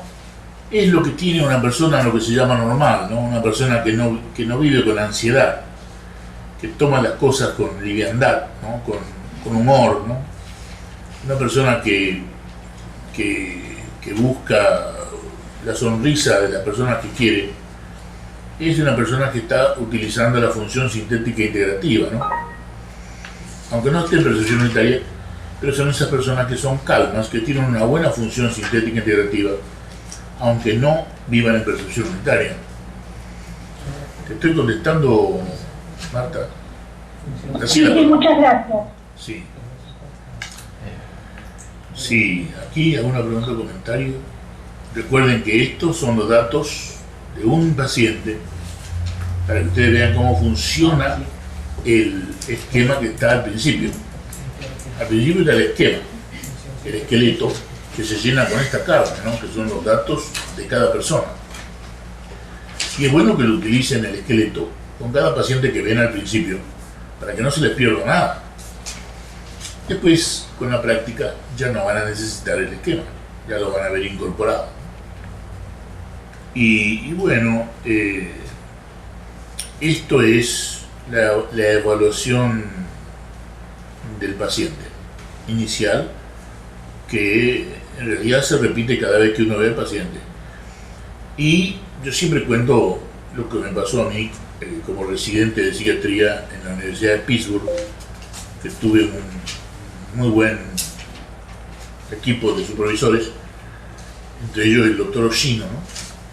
Y en mi primera entrevista con el doctor Oshino, recién llegado a Argentina, después de ver mi primer paciente y de hacer mi primera evaluación tenía 24 páginas. Entonces, yo le doy todo orgulloso mi primera evaluación al doctor Oshino. Y el doctor Oshino mira la evaluación, hace así con la mano como para pesar la evaluación y la tira al tacho de basura que tenía debajo del escritorio, así como lo tengo yo. Bueno, acá está. Bueno, entonces yo estaba congelado, ¿no? Y lo miro con cierta hostilidad, pero muy reprimida porque era mi supervisor. Y le digo, profesor Oshino, Mi querido Rubén. yo pasé mucha angustia y he trabajado mucho en esa evaluación y la revisé muchas veces. Yo quisiera saber su opinión. Digo, no, yo la opinión se la puedo dar sin leerla, me dice. Bueno, le digo, entonces déme su opinión. Me dice, tráigame la evaluación. Cuando la haya llevado a 3 páginas como máximo, me dice. Digo, ¿cómo puedo poner toda esa información en 3 páginas? Me dice, no, lo que usted ha hecho es poner toda la información que puede haber bajo el sol. Eso a mí no me interesa. A mí me interesa saber la información de este paciente. Lo que quiere decir Oshino, ¿no? Y que es muy importante para esta clase, es de que hay que ponerle la información pertinente al caso, que no tiene que tener más de 3 hojas. Hoy en día una evaluación mía tiene entre 1 hoja y 1 hoja y media. Cuanto más experiencia, más se sintetiza y más concisa es la información que aparece escrita. No se necesita mucho papel para que esté completa de manera concisa la información sobre este paciente. Porque, ¿qué te diré? Y tú dices aspecto, ¿no? ¿Cierto? En el aspecto va la vestimenta. Y yo, bueno, yo creo que tengo que haber puesto, no recuerdo, ¿no? Pero eso ocurrió en 1974. Tengo que haber puesto, en vez de poner el paciente está vestido bien para estación, género y edad, tengo que haber puesto el paciente está vestido con una camisa de jean azul, ¿me entiendes? Entonces, claro, el papel que se ocupa es mucho más, ¿no? Y es completamente inútil, ¿no? Basta con saber que está vestido bien para género, para estación y para edad. Ya está. Necesitaste 3 palabras. No tienes que describir que los zapatos son marrones o negros, ¿no? Y lo que sea pertinente y útil para el caso. Y eso, por supuesto, requiere experiencia. Y ustedes, al principio, a lo mejor la evaluación va a ser larga. Y se va a ir con la práctica haciendo cada vez más concisa, concreta, clara, completa y coherente con la experiencia. Cuanto más sepan, cuanto más lean, mejor va a ser la evaluación y más concisa. Sí, hoy en día mis evaluaciones, insisto, son de... no pasan ni una página. Y en Estados Unidos hay clínicas, ¿no?, que me están ofreciendo trabajo ahora y me dicen 4 pacientes por hora, ¿no? Son 32 pacientes en una jornada de 8 horas de trabajo. O sea que te están diciendo de entrada de que vas a trabajar con 32 pacientes por día. Ahora bien, tú dices, ¿cómo puede ser que en 15 minutos yo pueda ver un paciente? Pero es que eso es lo necesario. Por eso digo, es necesario, si uno quiere trabajar en el ambiente en que estamos, quizás no en el CPH, que estamos haciendo las cosas de una manera diferente, pero en cualquier otro ambiente, si Dios no quiera desapareciera el CPH, y ustedes tienen que trabajar en un ambiente común, le van a pedir una evaluación y que vean al paciente en 15 minutos. Entonces tienen que ser claros, concisos, concretos, completos y coherentes en 15 minutos. Y por eso se necesita mucha práctica para llegar a ese punto, ¿no? Y se espera que se haga la evaluación de un paciente a lo máximo en 30 minutos, y que un paciente no tiene que estar con el psiquiatra más de 15 minutos cuando hay seguimiento del paciente. Sí, no sé si hay alguna otra pregunta o comentario en Buenos Aires. Dicen que no. ¿Y aquí? Ahorita que se hablaba de la información, de lo que se pone en la información, no necesariamente tiene que ver con omitir datos de acuerdo al caso, sino entendí que lo más importante es ser breve. Ser breve. En la información, pero no significa omitir. No omitir, bueno, yo... ¿Pueden repetir? Para ellos. Lo que está diciendo Javier es que no hay que omitir por ser breve, no. CCC, son 5 C. Claro, conciso, concreto, completo y coherente. Bueno, entonces nada de omisiones. Y así todo puede ser claro, conciso, concreto, ¿no? Sin que se omita nada, tiene que ser completo y conciso. No es fácil, por supuesto, pero ustedes, insisto, llevan el machote, llevan la guía, ¿no? Que son apenas una página, ¿no? Y la llenan con el paciente, ¿no? Haciéndole preguntas al paciente. Y van a tener una completa evaluación. Entonces, sin omitir nada. Y ser breve significa de que para describir por ejemplo, la vestimenta, basta con poner apropiada para estación, género y edad. No hay por qué describir el color del tapado o el color de la camisa, ¿entiendes? Ir a lo que sea pertinente y lo que sea útil. No es útil decir que lleva una camisa de jean azul. Es útil decir que está vestido apropiadamente para la estación. Porque demuestra que no hay incoherencia. Digo, ¿qué canción cantó? Y lo que decía el paciente, que él canta como Vicente Fernández, ¿no? Que es un ícono aquí en México, ¿no? Y cuando me dice que canta como Vicente, le digo que cante, veo que no canta como Vicente, pero cantó una canción que en México hubiera sido relevante, porque en Estados Unidos no se conoce Vicente Fernández, pero en México todo el mundo lo conoce. Entonces, en México quizás yo hubiera tenido que poner qué canción cantó. Creo que se llama El Rey, ¿no?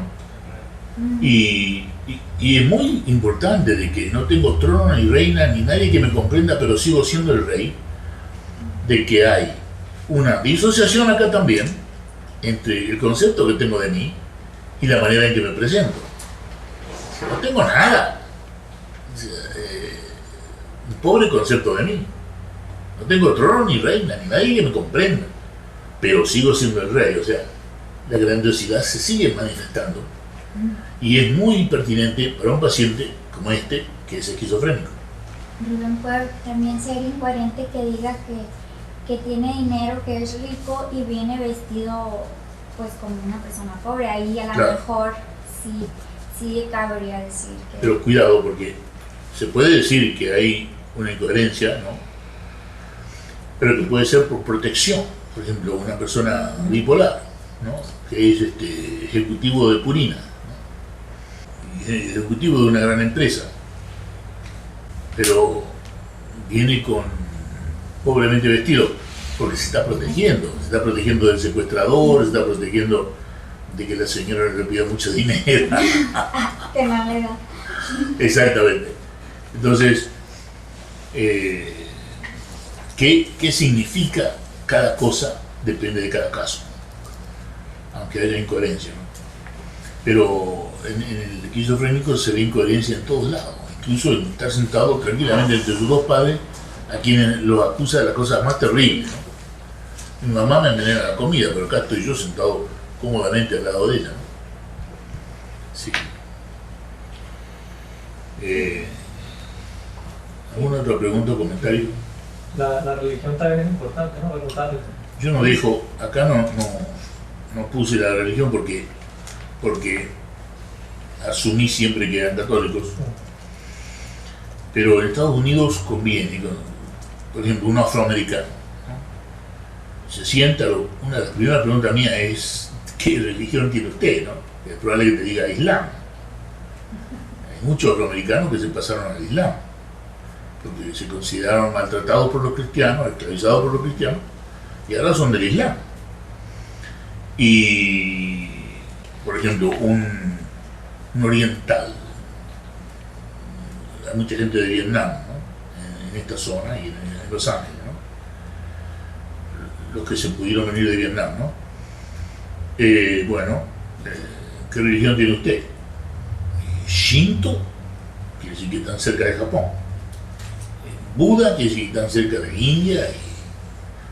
Y, Tao, taoísta, quiere decir que vienen de China.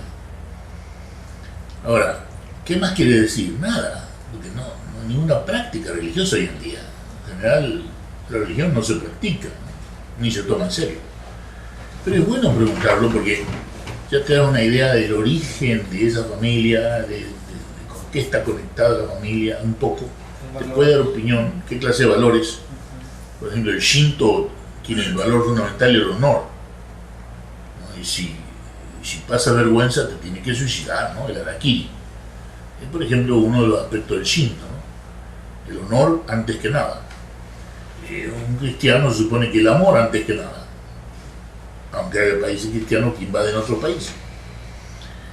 Y entonces hay un montón de incoherencias, pero es interesante. Yo siempre pregunto la religión de la persona. Y que te diga que es budista tampoco significa mucho porque hay más de 500 sectas budistas, pero más o menos te da una idea. Es probable que esa persona, si sabe lo que es el budismo, vaya a tratar de eludir, sufrir ella y hacer sufrir a los demás, que es la base del budismo. Pero no es garantía, Pero siempre es bueno preguntar la religión, sobre todo en Estados Unidos, que hay gente de distintas razas. En México casi uno asume de que todos son católicos, ¿no? Aunque yo me sorprendo del número de cristianos que hay que han dejado el catolicismo. Sí, me sorprendo. Hay un número muy elevado. En Argentina creo que no es tanto el número de católicos desertores del catolicismo. Bueno, entonces, más o menos hemos visto el esqueleto de lo que es la evaluación del paciente, lleno con la carne de un paciente esquizofrénico que vi hace 30 años, y que acabo de ver y está muy bien, por suerte. Una vez tuve que ir a la corte por él, porque se había metido en algún problema, creo que hurto. ¿En Estados Unidos? Sí. Y tuve que ir a la corte para decirle al juez, que fue lo que le dije, le ruego clemencia, Your Honor, ¿no? Al juez hay que dirigirse como Your Honor, ¿no? Your Honor, le ruego clemencia sobre este paciente porque es un paciente que sufre de esta enfermedad, tal y tal. Y le iban a dar como 1 año de cárcel y lo mandaron a un hospital psiquiátrico. Gracias a Dios que estaba yo ahí. Porque si no se tiene que chupar, como se dice en Argentina, 1 año de cárcel, que se lo salvó, porque en el hospital estuvo 4 días. En 4 días estuvo en su casa. Si no hubiera estado el psiquiatra para defenderlo, se podría haber pasado 1 año en la casa, lo cual hubiera sido desastroso para su estado mental. Desastroso por completo. Porque ese muchacho todavía sigue dependiendo de su madre. Y tiene suerte de tener a su madre que le recuerda tomar la medicina. Pero si no tuviera su madre que le recuerda la medicina, yo apostaría de que no la va a tomar. Si muriera su madre, espero que no. Lo primero que va a hacer es dejar de tomar la medicina y volver a caer en un hospital. Sí. Entonces, nos pasamos un poquito porque empezamos tarde. Vamos a hacer un descanso de 15 minutos y volvemos. Hasta luego.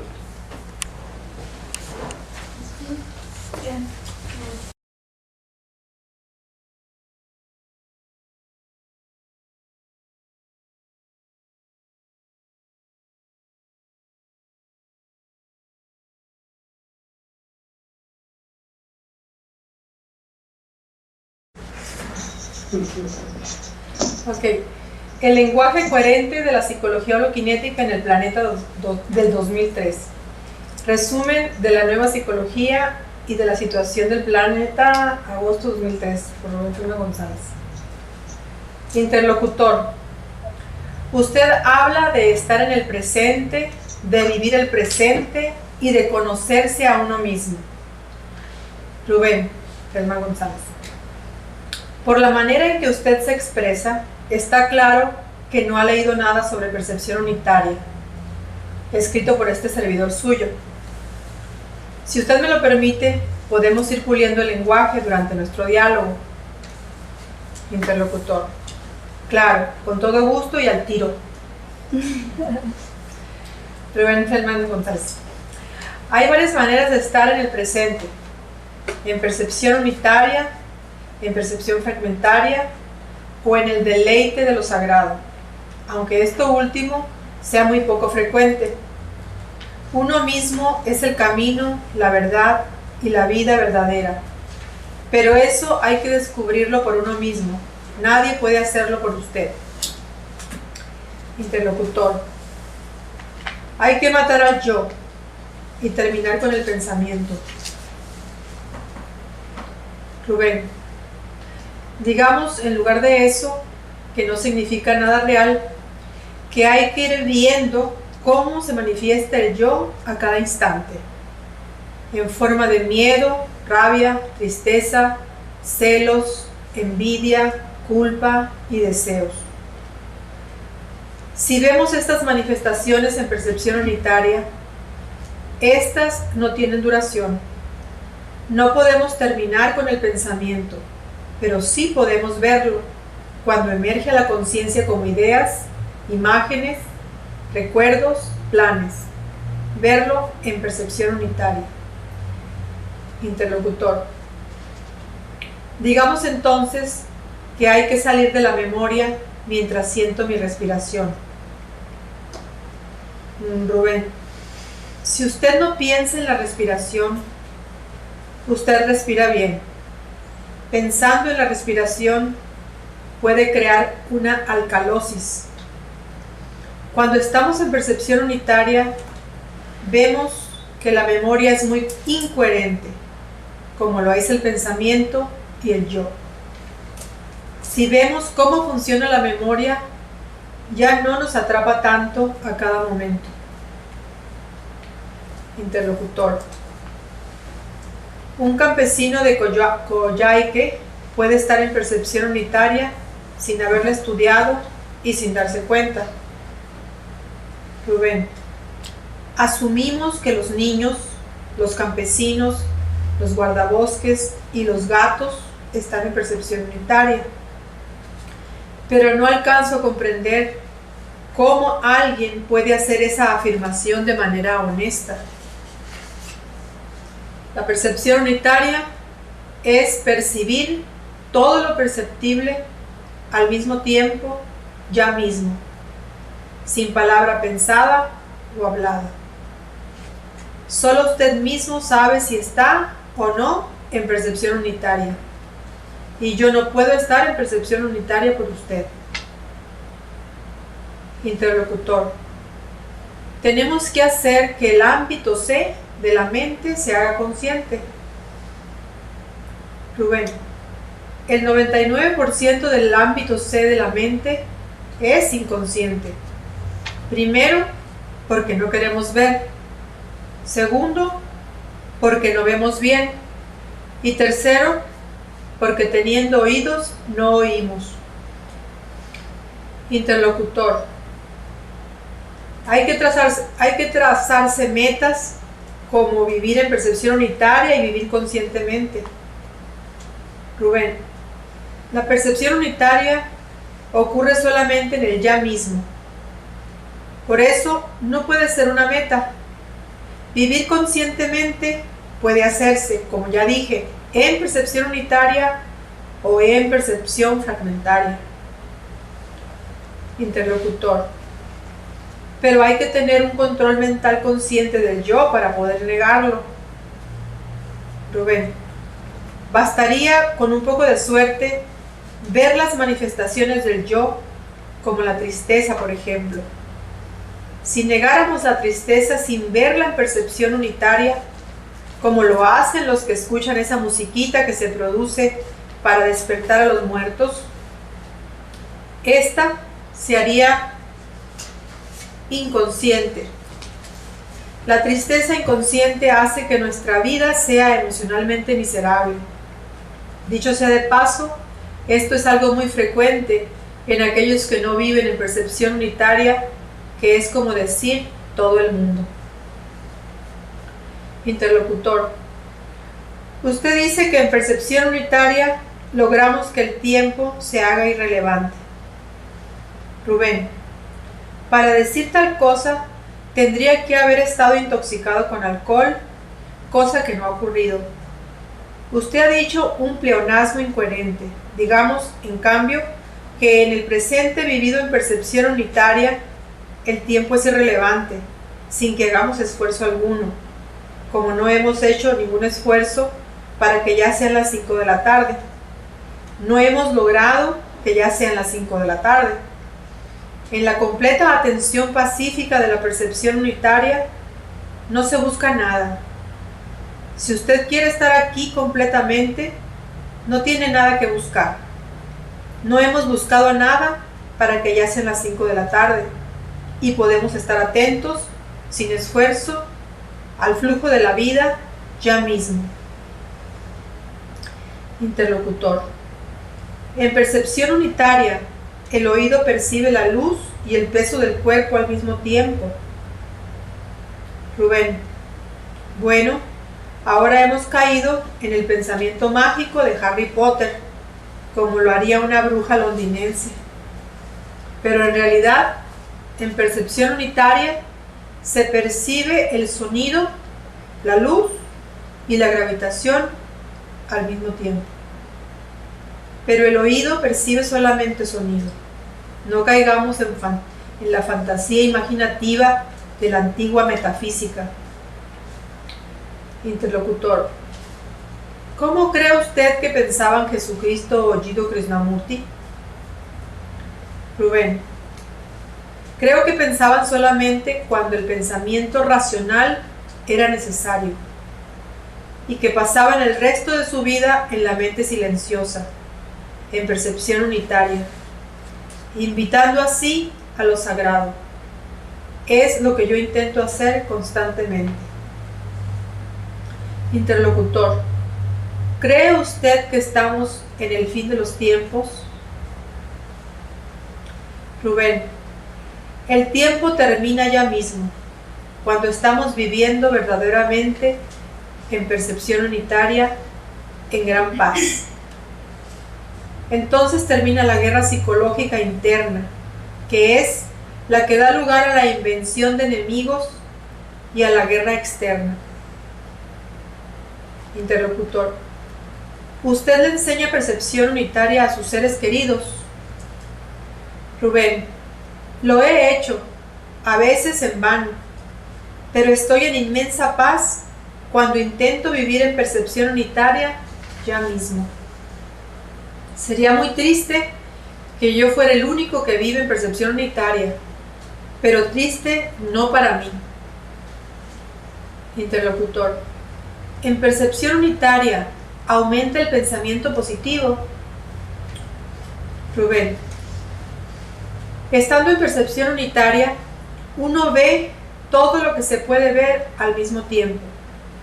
Uno escucha todo el sonido perceptible al mismo tiempo. Si usted lo está haciendo ahora, vea cómo la mente se silencia y se pacifica. Pero en percepción unitaria, uno no elige ver y oír solamente lo placentero.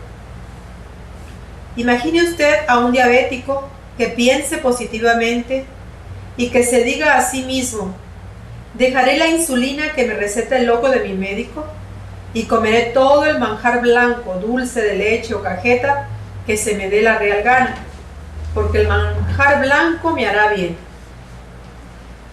Interlocutor riendo.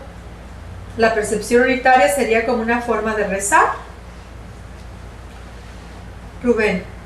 En percepción unitaria, el cerebro está en completo silencio, en contacto consciente con toda la energía que le está llegando simultáneamente en este instante. Luz, gravitación, sonido y frío. Eso no es rezar de la manera conocida, pero es una eficaz invitación a lo sagrado de una manera muy poco divulgada. Interlocutor.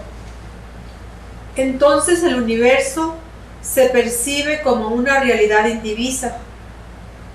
Rubén, el universo es la realidad indivisa, no es una realidad entre muchas. La mamá de Rubén no es una mamá de Rubén. Interlocutor, usted dice que la percepción unitaria no es para todos. Rubén, digo que la percepción unitaria no es para unos pocos elegidos, es para todos los seres humanos. Pero en el taller intensivo que estamos compartiendo ahora, aquí en Coyhaique, Chile, enseñamos a diagnosticar retardo mental y esquizofrenia, ya que las personas con esos diagnósticos no pueden entender qué es y qué no es la percepción unitaria. Pero los retardados y los esquizofrénicos son solo el 4% de todos los seres humanos. También decimos que los deprimidos unipolares o bipolares deben iniciar su tratamiento médico antidepresivo antes de intentar vivir toda su vida en percepción unitaria. David Bohm heredó la depresión de su madre y tomaba el antidepresivo denominado sertraline. Eso le permitió vivir en percepción unitaria sin los altibajos severos y sin las complicaciones de un deprimido sin tratamiento médico. Recomendamos ver a los pacientes 12 veces en 12 sesiones.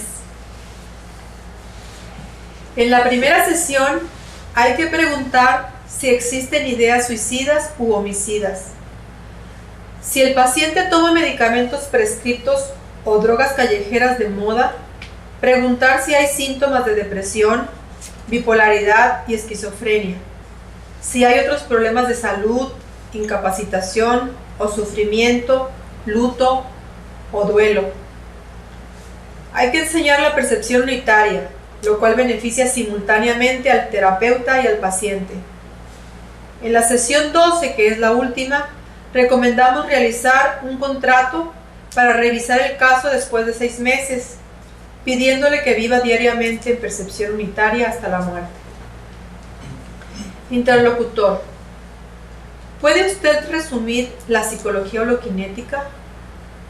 Rubén, es necesario que ocurra la mutación psicológica radical en el ser humano, lo cual significa que el ámbito C de la mente deja de ser preponderante y que ocupa su lugar cuando es necesario solamente. La mutación psicológica comienza con la percepción unitaria. El necesario desarrollo espiritual del ser humano comienza con la percepción unitaria. El doctor David Bohm ha demostrado que la física actual ya no necesita de la metafísica. Sin embargo, la nueva física que él inicia es consistente con la sabiduría espiritual de la historia escrita del ser humano. La nueva física revolucionaria que propone matemáticamente David Bohm desde 1986 va más allá de la mecánica cuántica y de la teoría de la relatividad de Einstein, que surgieron a comienzos del siglo XX. Muchos científicos de hoy ignoran a David Bohm, lo cual comienza con el consejo de Robert Oppenheimer de ignorar a Bohm, cuando éste abandonó el proyecto Manhattan, iniciado y dirigido por Robert Oppenheimer, para producir la primera bomba atómica que luego se usó contra Japón 2 veces en agosto de 1945. David Bohm dijo, al enterarse del motivo del proyecto secreto Manhattan, dijo: no estudié física para producir armas, sino para entender la materia y la energía. Renunció a este proyecto, pero su maestro Robert Oppenheimer no pudo perdonarle. No podemos ignorar las implicaciones de la física holoquinética de David Bohm en todas las áreas de la actividad humana. Yo tuve la oportunidad de conocer a Bohm en 1978. Eso hizo que yo, como soy psiquiatra, la primera implicación visible de la física holoquinética se haya visto en el campo de la psicología y de la psiquiatría. Esto lleva el nombre de psicología holoquinética, cuyo principal concepto es la percepción unitaria. Antes de conocer personalmente a David Bohm,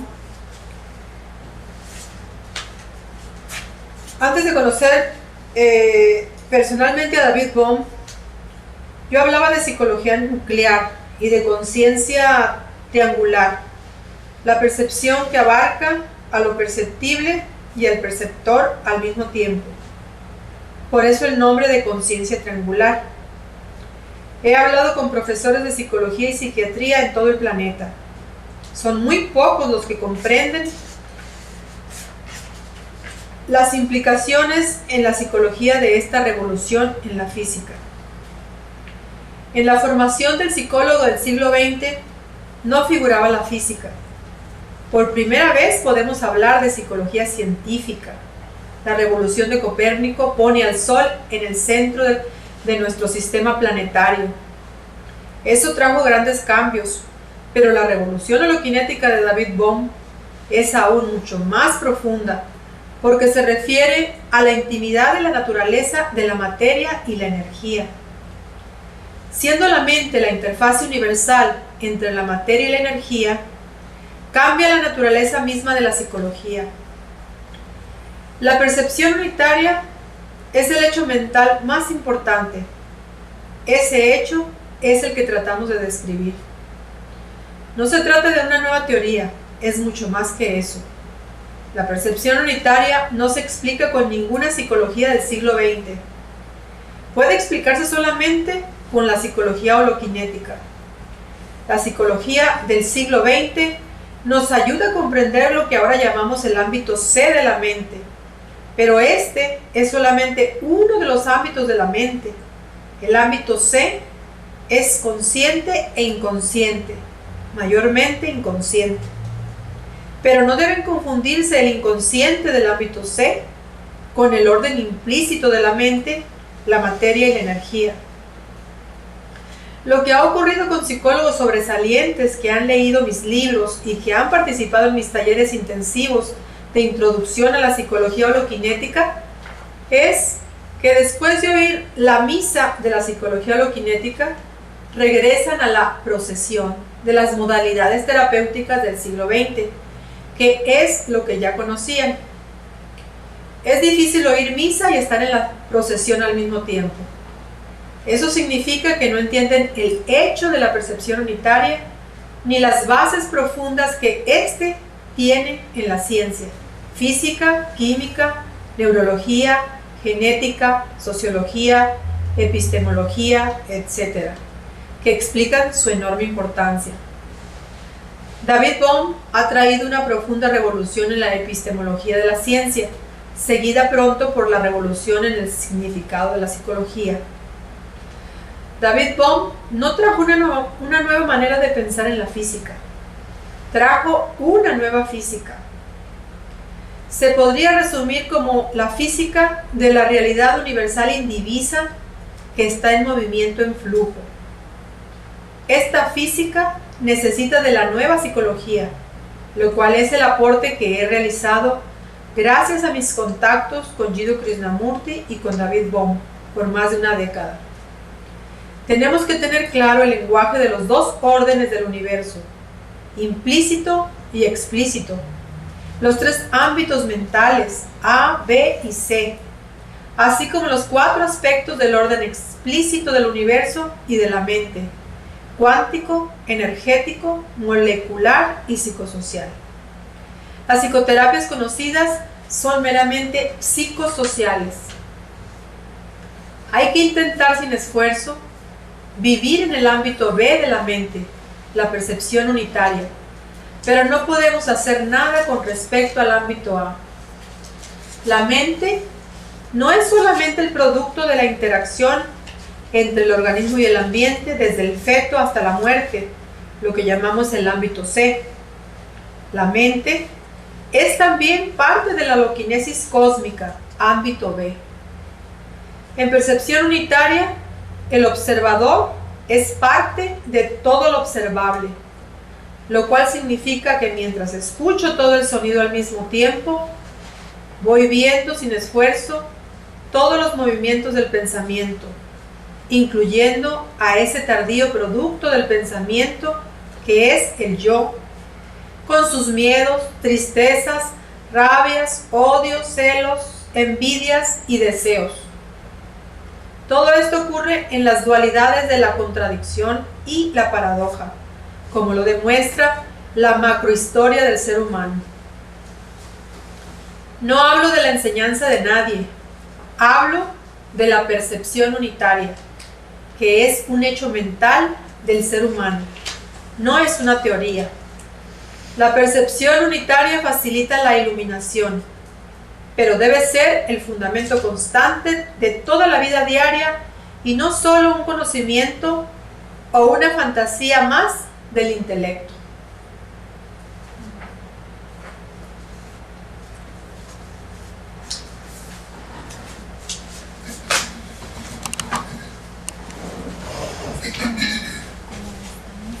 Sí, me pareció un diálogo lindo, ¿no le parece? En Chile, sur de Chile, Coyhaique, un lugar maravillosamente bello, y en agosto es pleno invierno, mucha nieve, pero cuando he ido en verano eso es puro verde, un lugar muy bello. Y allí fue este diálogo, Coyhaique, Chile, la Patagonia de Chile. Fuimos en camioneta desde Comodoro Rivadavia hasta Coyhaique y conocí el bosque petrificado Sarmiento. Es un bosque hecho piedra. Muy interesante toda esa zona. Está muy al sur. Este diálogo tiene muchas cosas interesantes, sobre todo desde el punto de vista del lenguaje, pero antes de comentarlo sería bueno que veamos si hay preguntas o comentarios aquí. No las hay. O en Buenos Aires.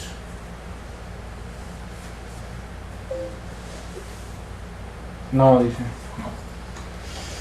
Bueno, en este diálogo se ve como una exposición, digamos, ¿no? Expo. La primera pregunta, usted habla de vivir el presente. Se van a encontrar ustedes, cuando empiecen a enseñar, ¿no? Espero que sea muy pronto, psicología de la kinética y percepción unitaria, con esta pregunta, ¿no? Usted está hablando de vivir el presente. Bueno, ¿qué presente? ¿El presente A, el presente B o el presente C? Es como Jiddu Krishnamurti, ¿no? Cuando habla de mente, ¿no? Y usa la palabra mente, pero no aclara de qué mente está hablando, A, B o C. Se aclara para el lector que está advertido, que sabe que para Krishnamurti mente significa pensamiento, significa percepción unitaria y significa lo sagrado, aquello. Y él usa la palabra mente de las tres maneras y únicamente en el contexto se aclara. Nosotros lo aclaramos cada vez que hablamos del tema, empezamos diciendo de qué mente estamos hablando. Muy importante que quede claro desde el comienzo, porque si no sucede lo que le pasa a los lectores de Krishnamurti, están completamente confundidos. Entonces, cuidado, estamos hablando de vivir el presente. Sí, pero ¿de cuál? A, B o C. En la segunda pregunta surge otro problema. Hay que matar el yo. Bueno, hay gurúes que andan diciendo que hay que matar el yo. Gurú quiere decir guía espiritual. Pero bueno, entonces matar el yo, cuidado, es algo imposible, es completamente imposible. O terminar con el pensamiento, completamente imposible. El pensamiento es la réplica del movimiento molecular de la neurona, que nunca termina mientras el ser humano está vivo. Y el pensamiento tiene una superproducción, ¿no? Habría que decir de la Warner Brothers, ¿no? Una superproducción que se llama yo. Entonces, tanto el pensamiento como el yo nos van a acompañar hasta la muerte. Nos van a acompañar hasta la muerte. Ahora, en percepción unitaria vamos a tener alivio del pensamiento y del yo. Pero matar el yo no. Y terminar con el pensamiento tampoco, sino que se trata de ver cómo se manifiesta el yo y cómo se mueve el pensamiento, ¿no? De múltiples maneras, sutiles y groseras, tanto el pensamiento como el yo. Pero lo más común del yo, lo primero que vamos a ver es su miedo, su rabia, su tristeza. El miedo que nos impide decir yo no mato cuando nos mandan a pelear como soldados, ¿no? El miedo que nos impide ver la realidad tal como es, y a veces es muy desagradable. Entonces caemos en la negación de la realidad. Y la tristeza profunda en que a veces estamos, no solamente por ver cómo está la humanidad, sino por ver cómo estamos nosotros mismos, ¿no? Y negamos y no vemos.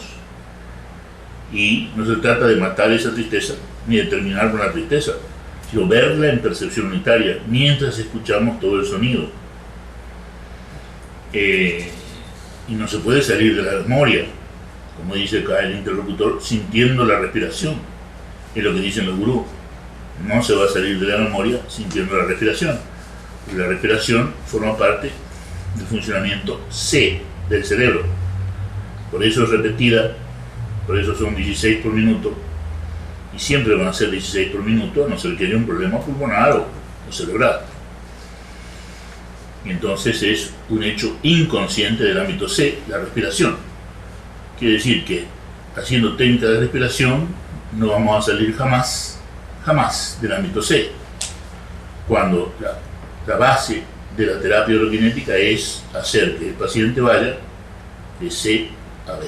Si es posible, que el terapeuta ya esté en B cuando comience a enseñar al paciente a pasar de C a B. Eso es lo ideal. Vivir la percepción unitaria antes de enseñarla. Y el interlocutor acá trae algo que parece sutil, pero que es más bien grosero, y que viene de un entendimiento fragmentario de Sigmund Freud, del psicoanálisis, ¿no? Tenemos que hacer que el ámbito C de la mente se haga consciente. O sea, que el inconsciente, que es el 99% de C, se haga consciente, que es el 1% de C. Pero mientras no queramos ver las cosas como son, ¿qué es lo que hacemos? Va a existir el inconsciente de C. Y otra cosa que trae el interlocutor es otra cosa muy común, que es que hay que trazarse metas, ¿no? ¿Cómo vas a vivir sin metas? Bueno, cuando hablamos de manejar el tiempo con Cecilia, ¿no? Para llegar a las 9 al CPH, ¿no? Cuando la clase comienza a las 10, tenemos que pensar a qué hora vamos a cenar el sábado y a qué hora nos vamos a acostar el sábado. No es a qué hora nos vamos a levantar el domingo solamente, porque hay que venir descansados. Es una responsabilidad de venir descansados, y es una responsabilidad llegar una hora antes. ¿Por qué? Porque hay que poner las mesas, hay que poner todo este sistema de comunicación que tenemos con Irlanda, con Buenos Aires. Hay que ser responsables de darle a esta clase un nivel elevado, y hay que hacerlo en percepción unitaria y en calma. No se puede hacer a las apuradas, como se dice en Argentina, a la baratola. ¿Se usa eso aquí? A la baratola. Pero está bueno. Sí. Hacerlo bien. Si uno va a hacer algo, hacerlo bien, aunque sea un café, ¿no? Y entonces hay que trazarse metas. Bueno, sí, tenemos que cenar temprano el sábado, acostarnos temprano levantarnos temprano para poder llegar aquí una hora antes y que todo esté a las 10 en orden. Y eso sí es trazarse metas. En la vida cotidiana es importante tener un orden que esté relacionado con el tiempo para ser puntuales, y para ser puntuales sin apuro, para poder estar en paz. No ser puntuales a las apuradas y estar ansiosos y agitados para poder haber sido puntuales. No. Se trata de ser puntual sin perder la paz. Para lo cual hay que vivir en paz y moverse en paz y tener muy claro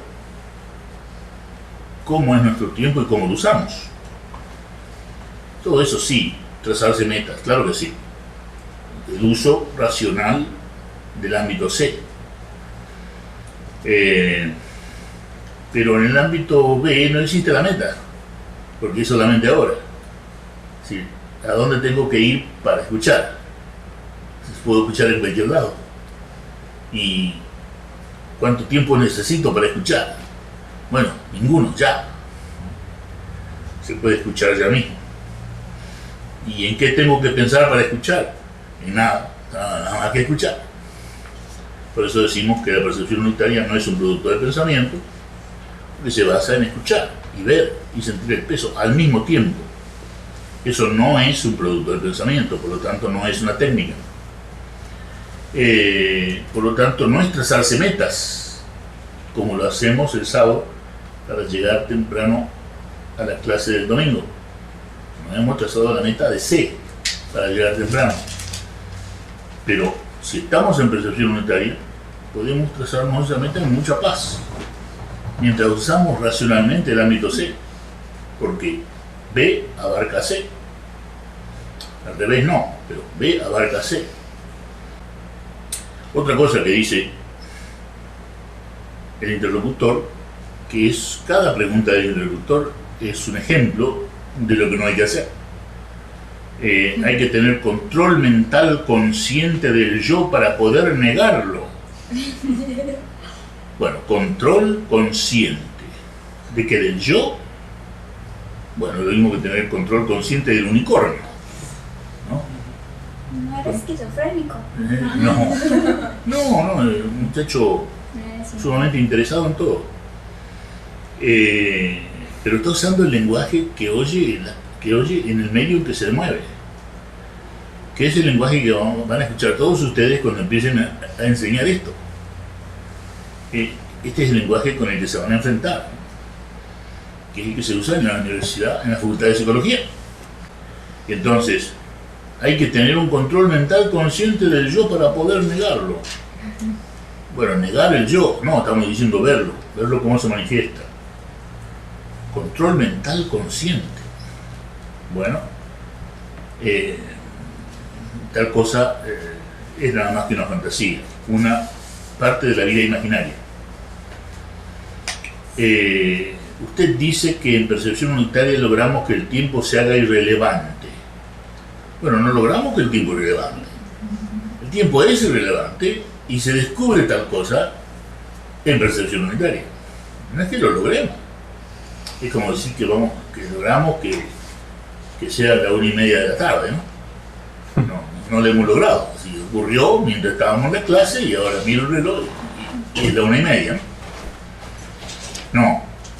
No logramos que el tiempo sea irrelevante en percepción unitaria, sino que descubrimos que el tiempo es irrelevante.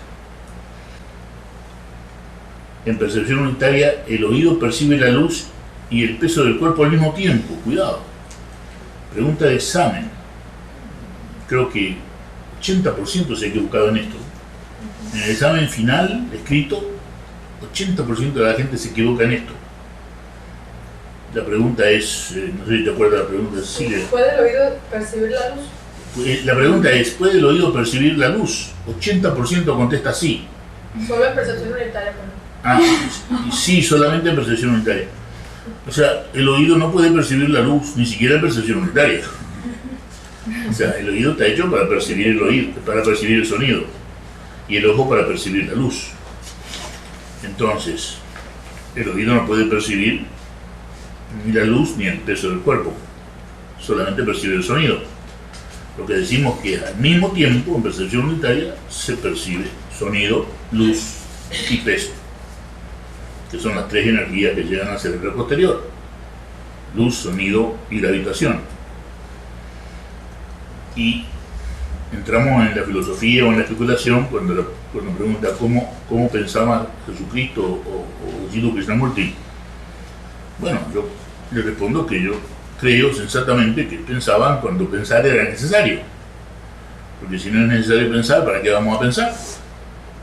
Si está la percepción unitaria, podemos vivir en el éxtasis, en la belleza, en la paz, en el gozo por nada de la percepción unitaria, sin que haya ningún problema que nos acose, que nos persiga. La culpa, los celos, el miedo, la rabia, la tristeza no tienen por qué existir en percepción unitaria, porque no existen en percepción unitaria. Y después otra pregunta que es muy frecuente: ¿cree usted que estamos en el fin de los tiempos? Bueno, sabemos que cuando hacemos la exégesis holoquinética de la enseñanza cristiana, cuando Jesucristo dice el fin de los tiempos ha llegado, me resulta muy sensato, porque la misma cruz nos dice que la eternidad pasa por el centro del tiempo, que es la horizontal, y por allí pasa la eternidad, o sea, por aquí, en este momento está la eternidad. Cuidado con dejarla pasar y que no nos demos cuenta que en este momento está la eternidad, porque no hay otro momento para la eternidad que el presente, y eso significa que el fin de los tiempos ha llegado. ¿Cuándo? Ahora. En este momento no existe ni mañana ni ayer. Entonces lo que está diciendo Jesús es casi cómicamente simple y sencillo, pero se ha interpretado de una manera complicada y absurda. Que el fin de los tiempos ha llegado significa que se va a acabar todo, ¿no? Se va a acabar hasta el discurso de los políticos, pero no. Entonces, ¿cree usted que estamos en el fin de los tiempos? Bueno, sí, de acuerdo a lo que dijo Jesucristo y interpretado sensatamente. Que se acaba el futuro y el pasado cuando estamos aquí completamente, en la percepción unitaria. Pero no porque se vaya a terminar el mundo. Y usted le enseña percepción unitaria a sus seres queridos. Bueno, nadie va a decir de que no lo he intentado, pero yo tengo que decir que no he tenido mucha suerte. El único que entendió fue mi padre, que en paz descanse, que era una persona que se la pasaba haciendo chistes y estaba muy liviano. Y yo creo que porque había entendido, ¿no?, que hay que estar aquí, que no hay otro lugar para vivir que aquí, no importa donde uno esté. Y entonces se vuelve todo liviano, ¿no? Y se notaba que estaba liviano, ¿no? Estaba gozando por nada, ¿no? Constantemente estaba gozando por nada. Que en paz descanse, mi padre. Pero creo que es el único en la familia que escuchó, lo cual es lo común, no es una excepción, de que la gente no escuche la percepción unitaria, la enseñanza de la percepción unitaria. En percepción unitaria aumenta el pensamiento positivo. Una pregunta muy fragmentaria. Es decir, quiere decir que se puede interpretar de la mejor manera de que todo está bien en percepción unitaria. Bueno, no vamos a decir eso. No quiere decir que porque uno esté en paz todo va a estar bien, sino que vamos a poder estar en la tormenta sin atormentarnos. Eso sí, estar en la tormenta sin atormentarnos, ¿no? Estar en el hospital que se ha vuelto el mundo, en el manicomio que se ha vuelto el mundo, en el matadero que se ha vuelto el mundo, en paz, ¿no? Eso es posible, pero no que aumente el pensamiento positivo. No quiere decir que porque esté en el manicomio yo diga todo está bien y aquí todos piensan de manera sensata. No, estoy en el manicomio y está lleno de gente que no puede pensar sensatamente, por eso está en el manicomio, ¿no? Y puede uno estar pensando sensatamente en el manicomio. No es que aumente el pensamiento positivo. Eso del pensamiento positivo es otra parte de la vida imaginaria. Pregunta si la percepción es una forma de rezar. Bueno, yo pienso que si hay una manera de rezar perfecta, yo creo que es la percepción unitaria, porque es el contacto directo con lo sagrado. Y todo lo que sea palabras nos aparta de lo sagrado. Pregunta si el universo se percibe como una realidad indivisa. Bueno, el universo es la realidad indivisa. ¿Quién dice que no es la realidad indivisa? El pensamiento. El pensamiento separa, ¿no? Aquí está el sistema solar, y es parte de la Vía Láctea, allá hay otra vía, allá hay otra galaxia, mejor dicho, etc.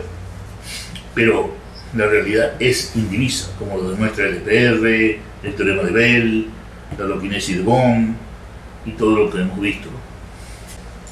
El holograma. Usted dice que la percepción unitaria no es para todos. Yo digo, bueno, no es para el 96% de la gente, o sea que es para todos.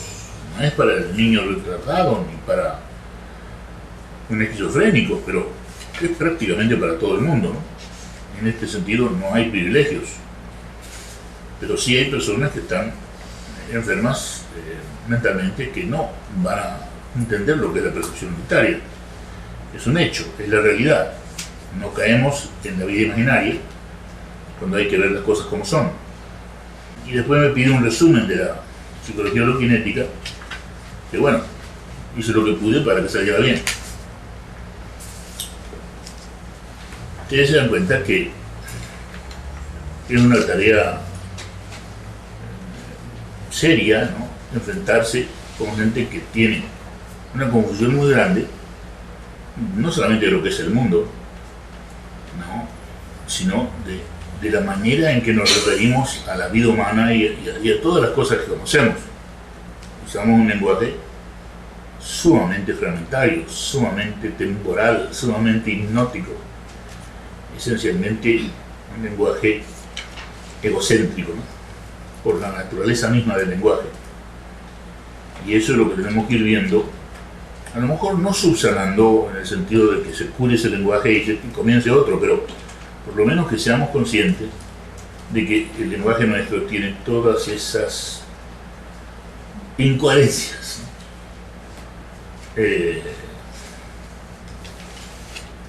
Una pregunta o comentario que hay aquí o en Buenos Aires.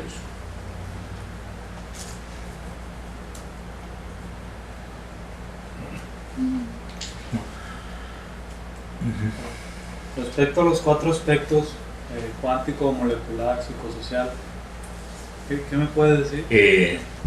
Los 4 aspectos son la explicación de la realidad teniendo solamente al metro como referencia, ¿no? En realidad, el metro es una de las más grandes referencias que tenemos. Un médico que no sepa lo que es el metro no puede ser médico.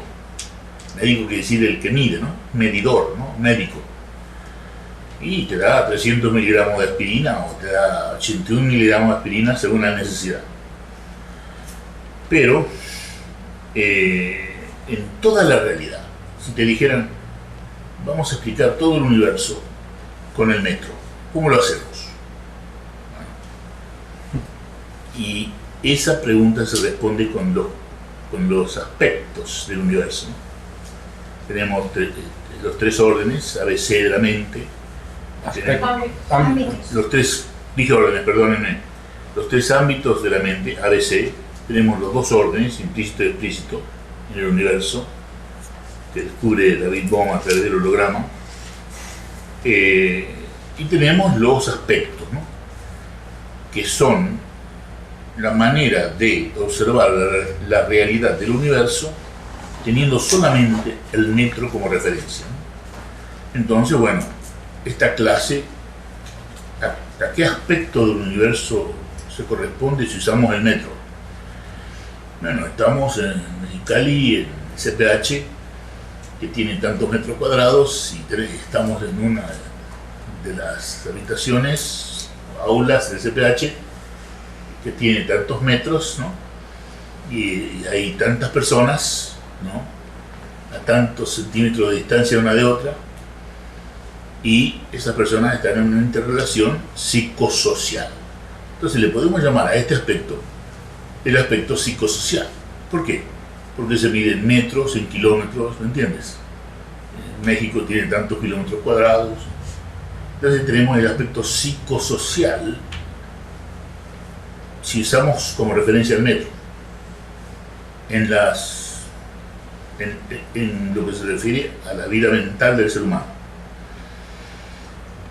Y debajo de ese aspecto psicosocial ¿hay algún otro aspecto?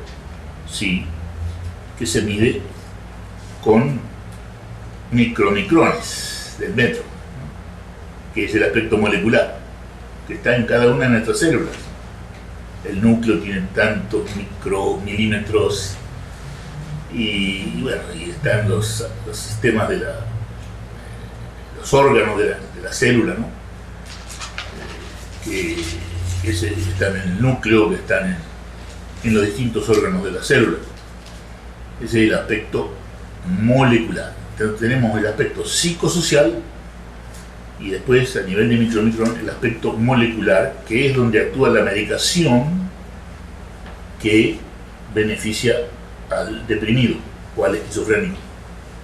La medicación actúa a nivel molecular y la terapia oroquinética, la percepción unitaria, actúa a un nivel mucho más profundo y beneficia también al aspecto psicosocial, pero desde muy abajo. Ahora vamos a ver.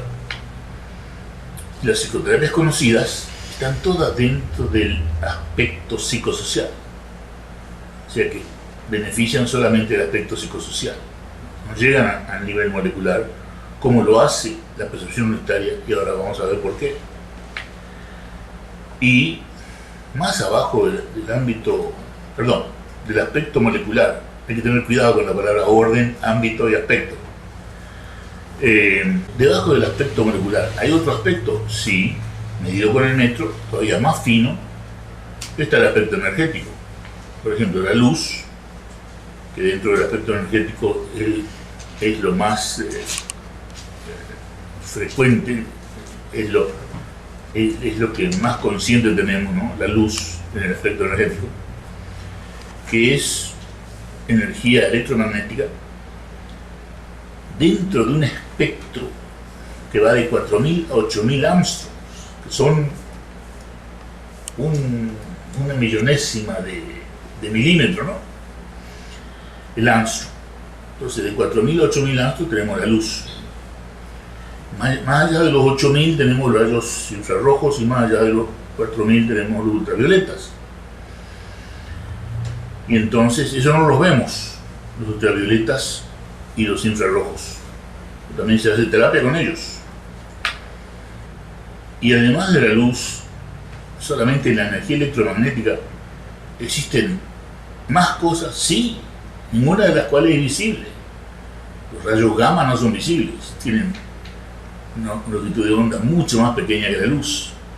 Los rayos X no son visibles, longitud de onda mucho más pequeña que la luz. Las ondas hertzianas de la radio son inmensas ondas que tienen hasta 100 metros de largo, que tampoco son perceptibles por el ojo, excepto por el oído. Y entonces tenemos el ámbito, el aspecto, cuidado, orden una cosa, ámbito, son 3 ámbitos ABC, 2 órdenes, y ahora vamos por el tercer aspecto, que es la energía. Por debajo del aspecto energético, usando el metro siempre, que es nuestro punto de referencia, tenemos el aspecto cuántico. El aspecto cuántico, ¿no?, la paradoja cuántica, el electrón se comporta como partícula y como onda, etc. Y Bohm tiene un libro sobre eso, vale la pena leerlo, que creo que se llama Mecánica Cuántica. ¿Y qué hay debajo del aspecto cuántico? La holoquinesis. La holoquinesis, que no es medible. No es medible. ¿Por qué no es medible? Porque el aspecto cuántico es 10 a la menos 37 milímetros. Es decir, está mucho más allá de lo perceptible, ¿no? Y hasta de lo imaginable. Decía Bohm, en el aspecto cuántico no podemos hablar de las cosas como hablamos de las bolas de billar, ¿no? Sino que más bien tenemos que hablar que está todo interpenetrado y que toda la realidad es indivisa. Y nace la noción, la comprensión de que la realidad es indivisa. ¿Por qué?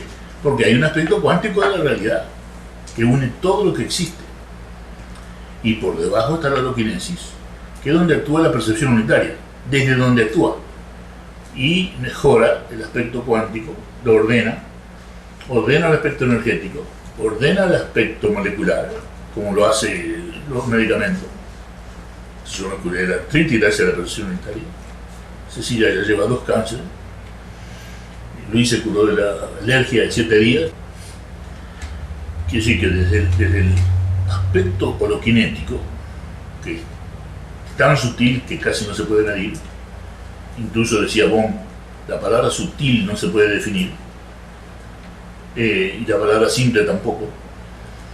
Y desde allí, desde el aspecto holoquinético, se mejora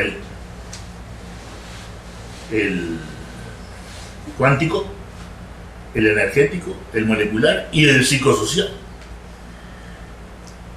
Cosa que no puede hacer, por ejemplo, la terapia gestáltica o el psicoanálisis, que operan solamente en el aspecto psicosocial.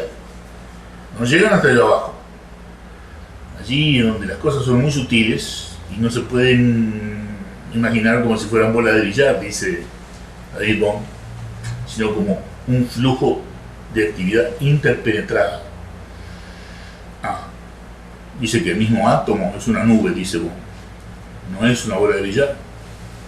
El mismo átomo, a ese nivel, perdón, en ese aspecto, no a nivel, en ese aspecto, el átomo se puede definir mejor como una nube que como una bola de billar.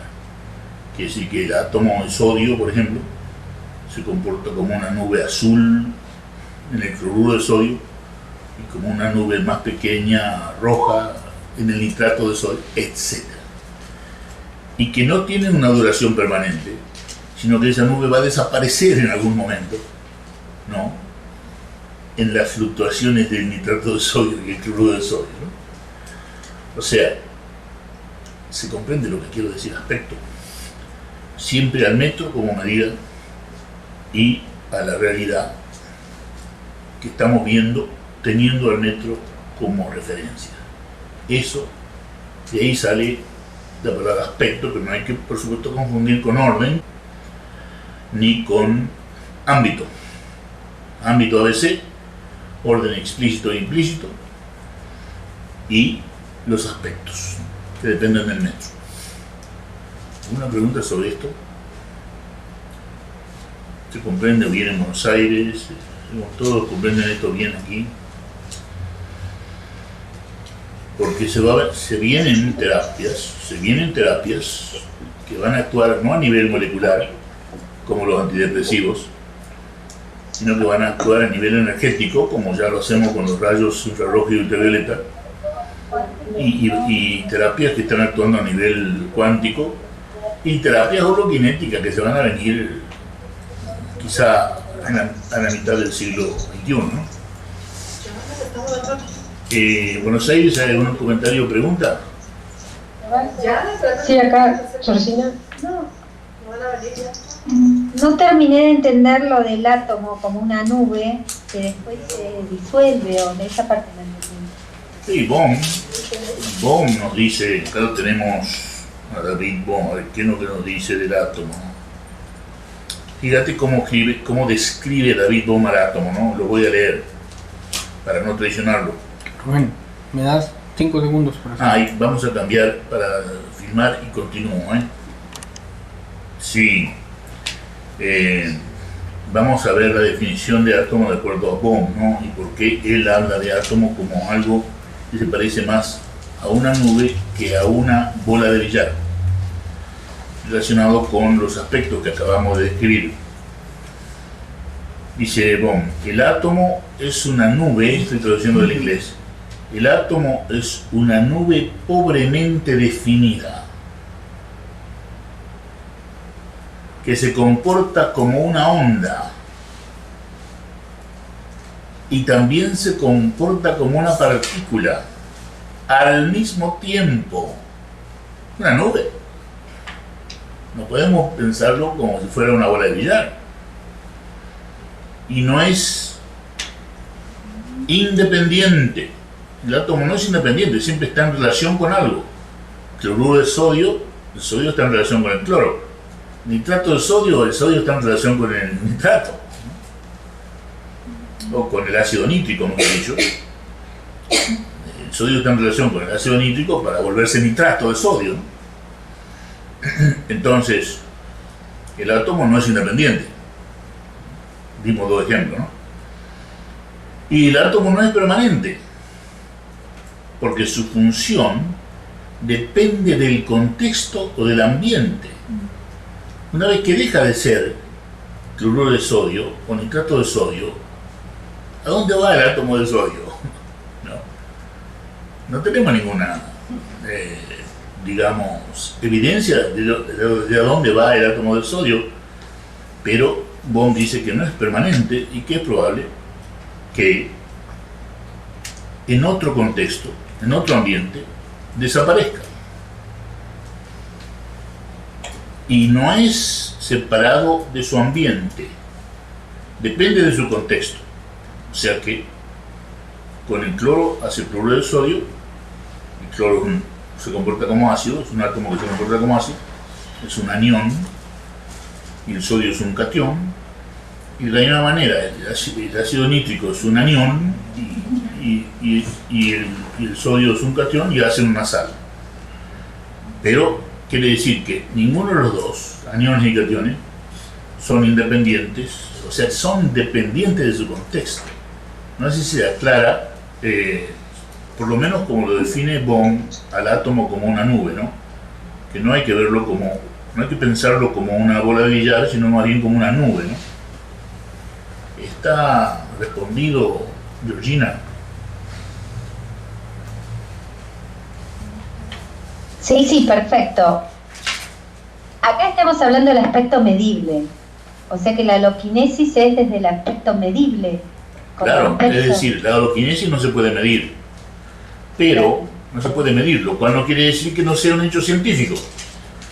Es decir, la percepción unitaria no se puede medir, pero por ser consensual, porque si te la enseño la vas a tener igual que yo, por eso mismo es científica, no porque se pueda medir. O sea que medir algo no significa que sea científico. Y se necesita que sea consensual, ¿no? Y que si yo te enseño percepción unitaria, tú vivas lo mismo que yo vivo, la misma paz, la misma energía, el mismo contento por nada. Y en el mismo evangelio hay una parábola que es la parábola del viñatero, ¿no? Que yo nunca la entendí.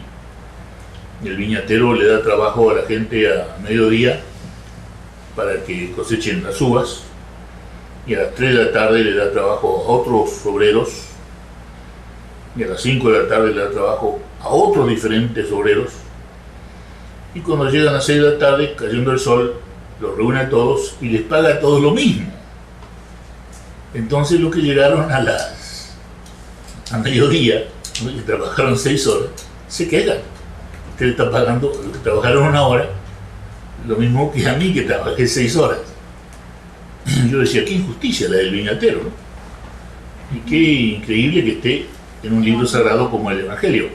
Pero es una parábola para lo que estamos diciendo, de que si yo te enseño, Georgina o cualquiera de los que estamos aquí, yo enseño percepción unitaria a una persona, esa persona va a estar en la misma paz que estoy yo, aunque yo la haya descubierto, gracias a Dios, a la percepción unitaria a los 34 años. Cuando se la enseño al Chuy, ¿no?, Jesús, ¿no?, que tiene 20 años, él va a sentir la misma paz que yo he sentido en los últimos 35 años. quiere decir que el salario es el mismo para mí que para él. Claro que sí, el salario es la paz de la percepción unitaria. Y esa es la parábola del viñatero, eso es lo que quiere decir. De que si se lo enseño a un chico de 14 años, como estamos tratando de hacerlo, y si él lo entiende, el salario va a ser el mismo para él que para mí, que hace 35 años que estoy intentando la percepción unitaria. La paz, el contento por nada, la energía. Esa es la parábola del viñatero, ¿no? Todos tenemos el mismo salario, no importa a qué hora llegamos para la tarea, ¿no? No importa a qué hora llegamos para la percepción unitaria, el salario va a ser la paz, el contento por nada y la energía. ¿Se comprende, Eduardo? ¿Se comprende, Georgina? Sí, gracias. Sí, sí. Si hubiera una pregunta o comentario. O sea, estamos hablando de algo científico porque es consensual.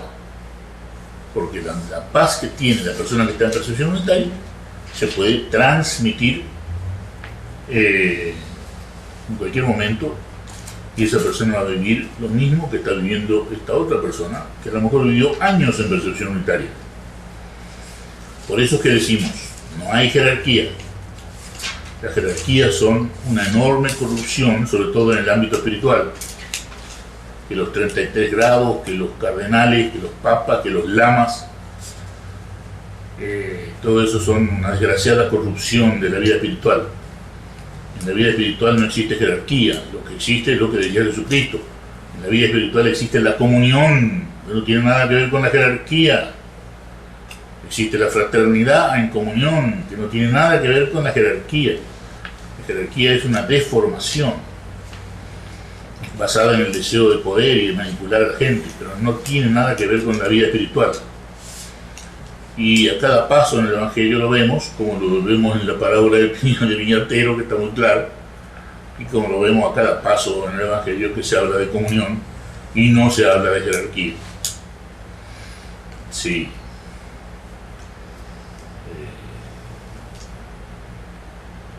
Estamos en las dos, empezamos un poco tarde, no sé si ustedes tienen preguntas o comentarios, aquí o en Buenos Aires.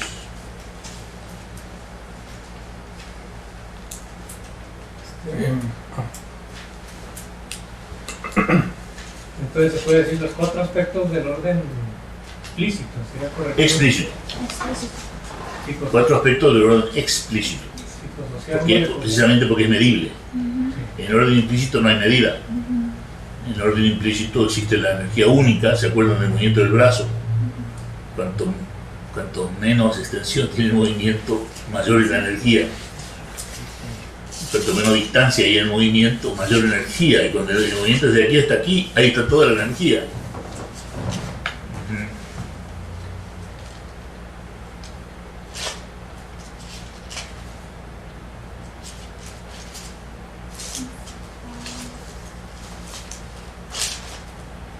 Sí.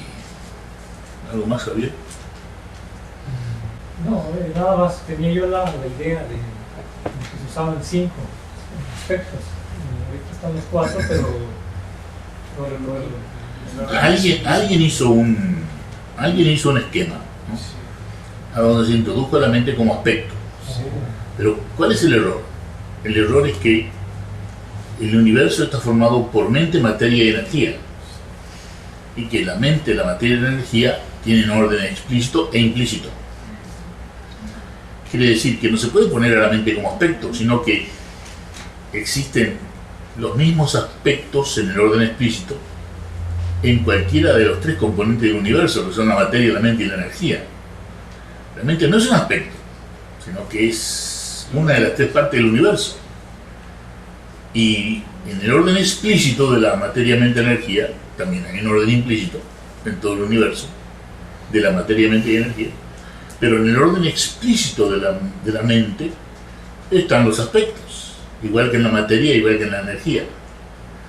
Entonces la mente no es un aspecto, ya no se puede medir con el metro como se miden los aspectos.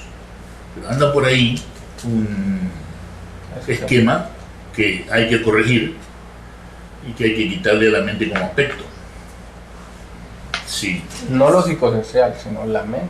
O lo psicosocial. La mente figura como un aspecto igual que lo psicosocial, lo no molecular, lo energético.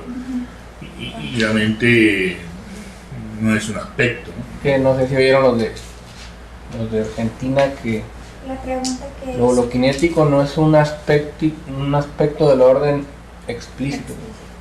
Son 4 aspectos del orden explícito y el orden implícito no tiene aspecto. No está diferenciado. No hay aspecto en el orden implícito. Es inmensurable y hasta indefinible. Es solamente inferible. Sabemos que existe, porque la inteligencia nos grita que existe y porque hay evidencia, EPR, holograma, teorema de Bell, matemático, etc. Por lo que necesitamos, pero no es más que inferible. No es medible. Y en el orden implícito existe la energía como una sola cosa. Y en el orden explícito existen las muchas formas de energía. Ya sabemos cuáles son, ¿no? Electromagnética,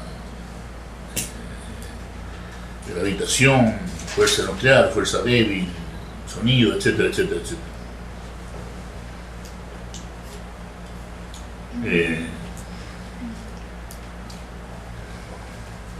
Una otra pregunta, comentario.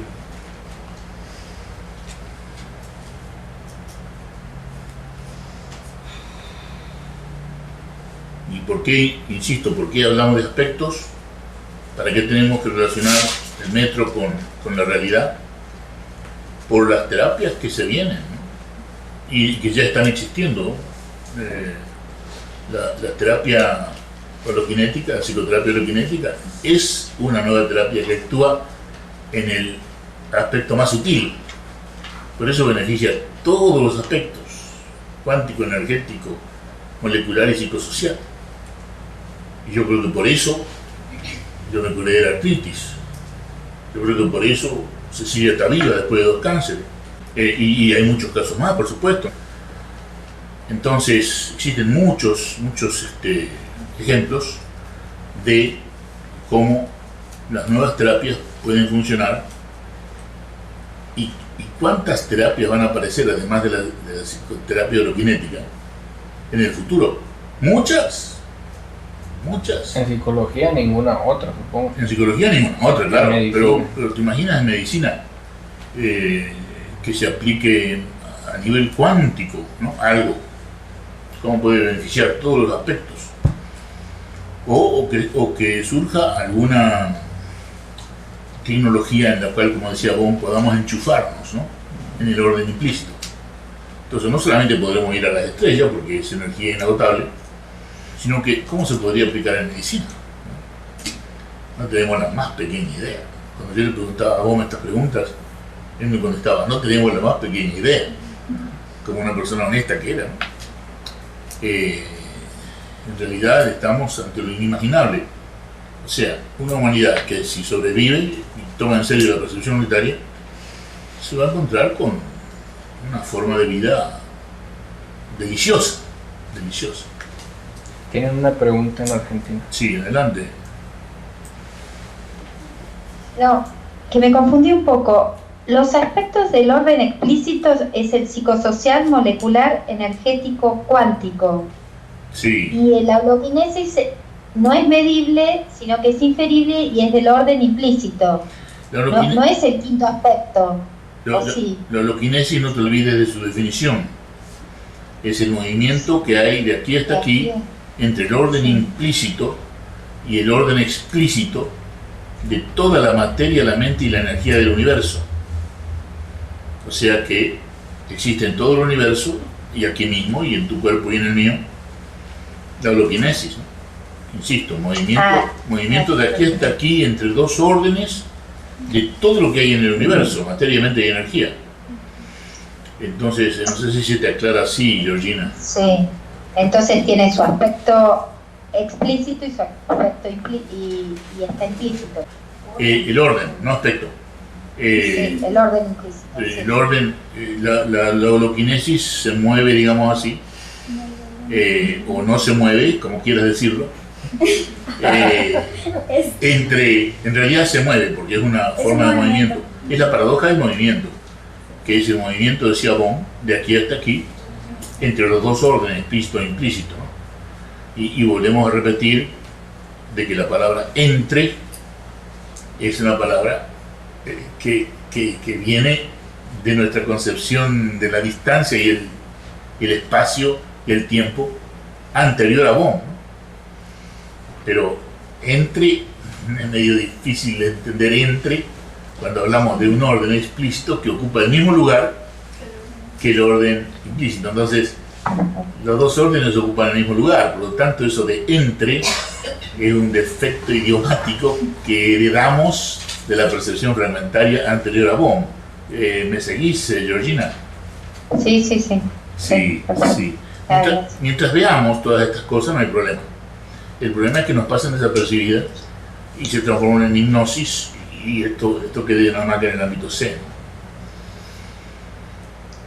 Una pregunta. Cuando uno dice que la percepción unitaria es el contacto con la holoquinesis, consciente con la holoquinesis, no estamos diciendo de que se está haciendo consciente, por lo menos lo que yo entiendo, del movimiento que hay entre el orden implícito y explícito, sino que uno está siendo consciente de la energía, de la unidad de la energía. Exactamente. Exactamente. Entonces, cuando decimos que el orden implícito es solamente inferible, creo que la palabra solamente me genera dudas en el sentido de que es solamente inferible desde el ámbito C. Claro, es comprobable. Se puede hacer consciente en el ámbito B, es solamente inferible desde C. Muy bien dicho. Es solamente inferible desde el ámbito C y es comprobable en el ámbito B. Se vivencia en el ámbito B cuando aumenta la energía, porque estás en contacto con la holoquinesis, o sea, contacto consciente. Entonces se vivencia en la percepción unitaria lo que solamente se infiere en el ámbito C. Eso está muy bueno, Gabriel. ¿Tienen algún otro comentario o pregunta?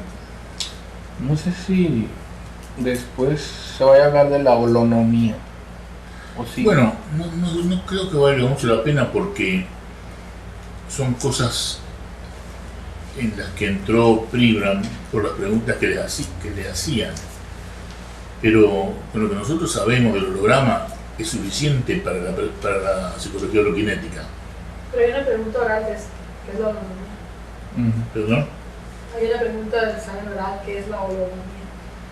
Sí, es algo que inventa Karl Pribram como la ley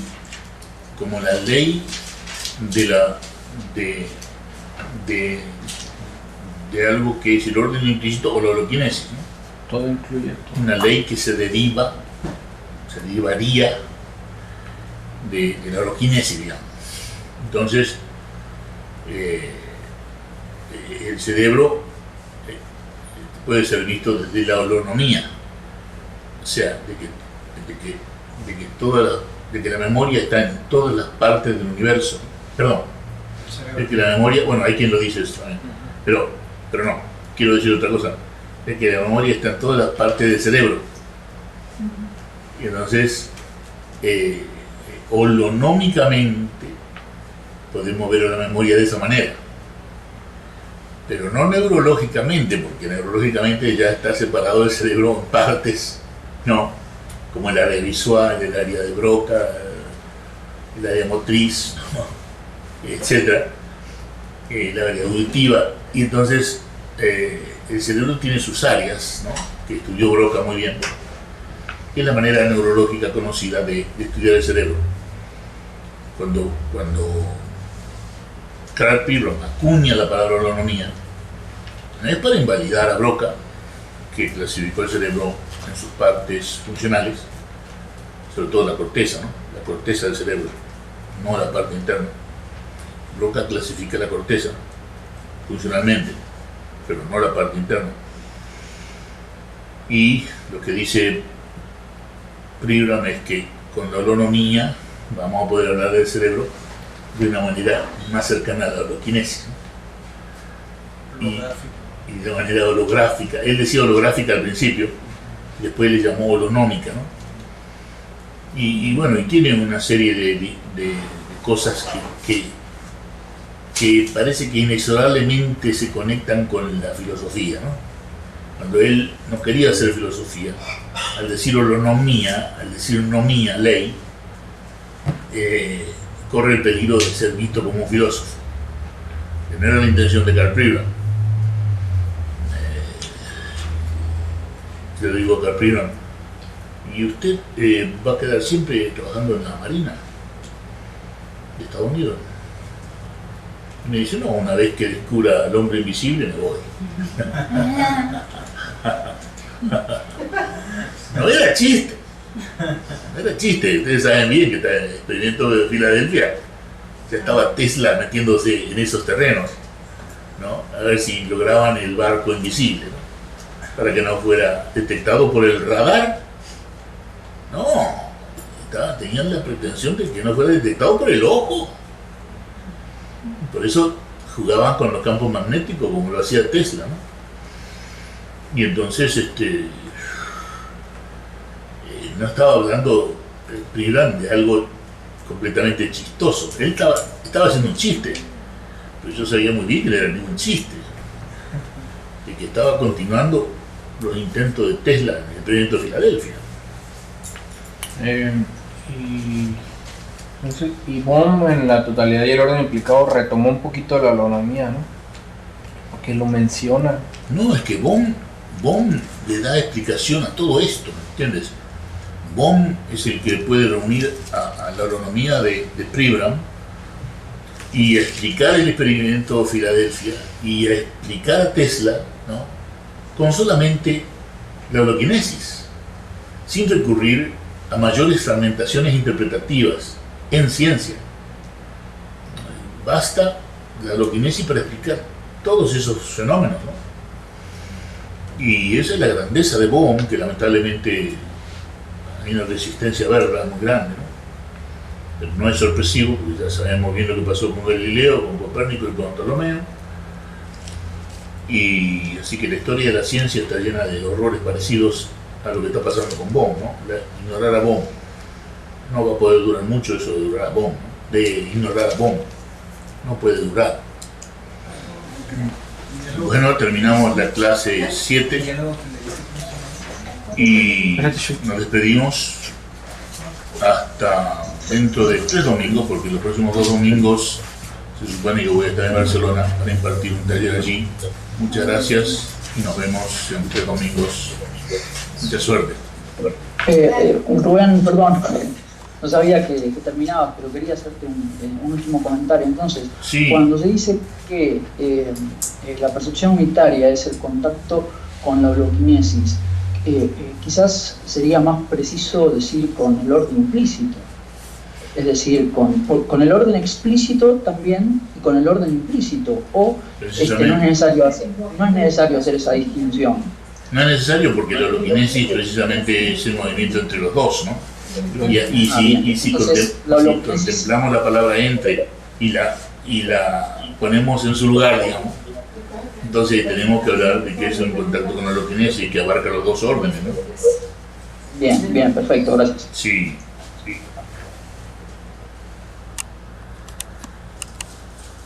Oh, buen viaje. Gracias. Salud, Alba, salud. Todos allí. Un abrazote. Gracias por todo, un abrazo. Al contrario, un abrazote a todos.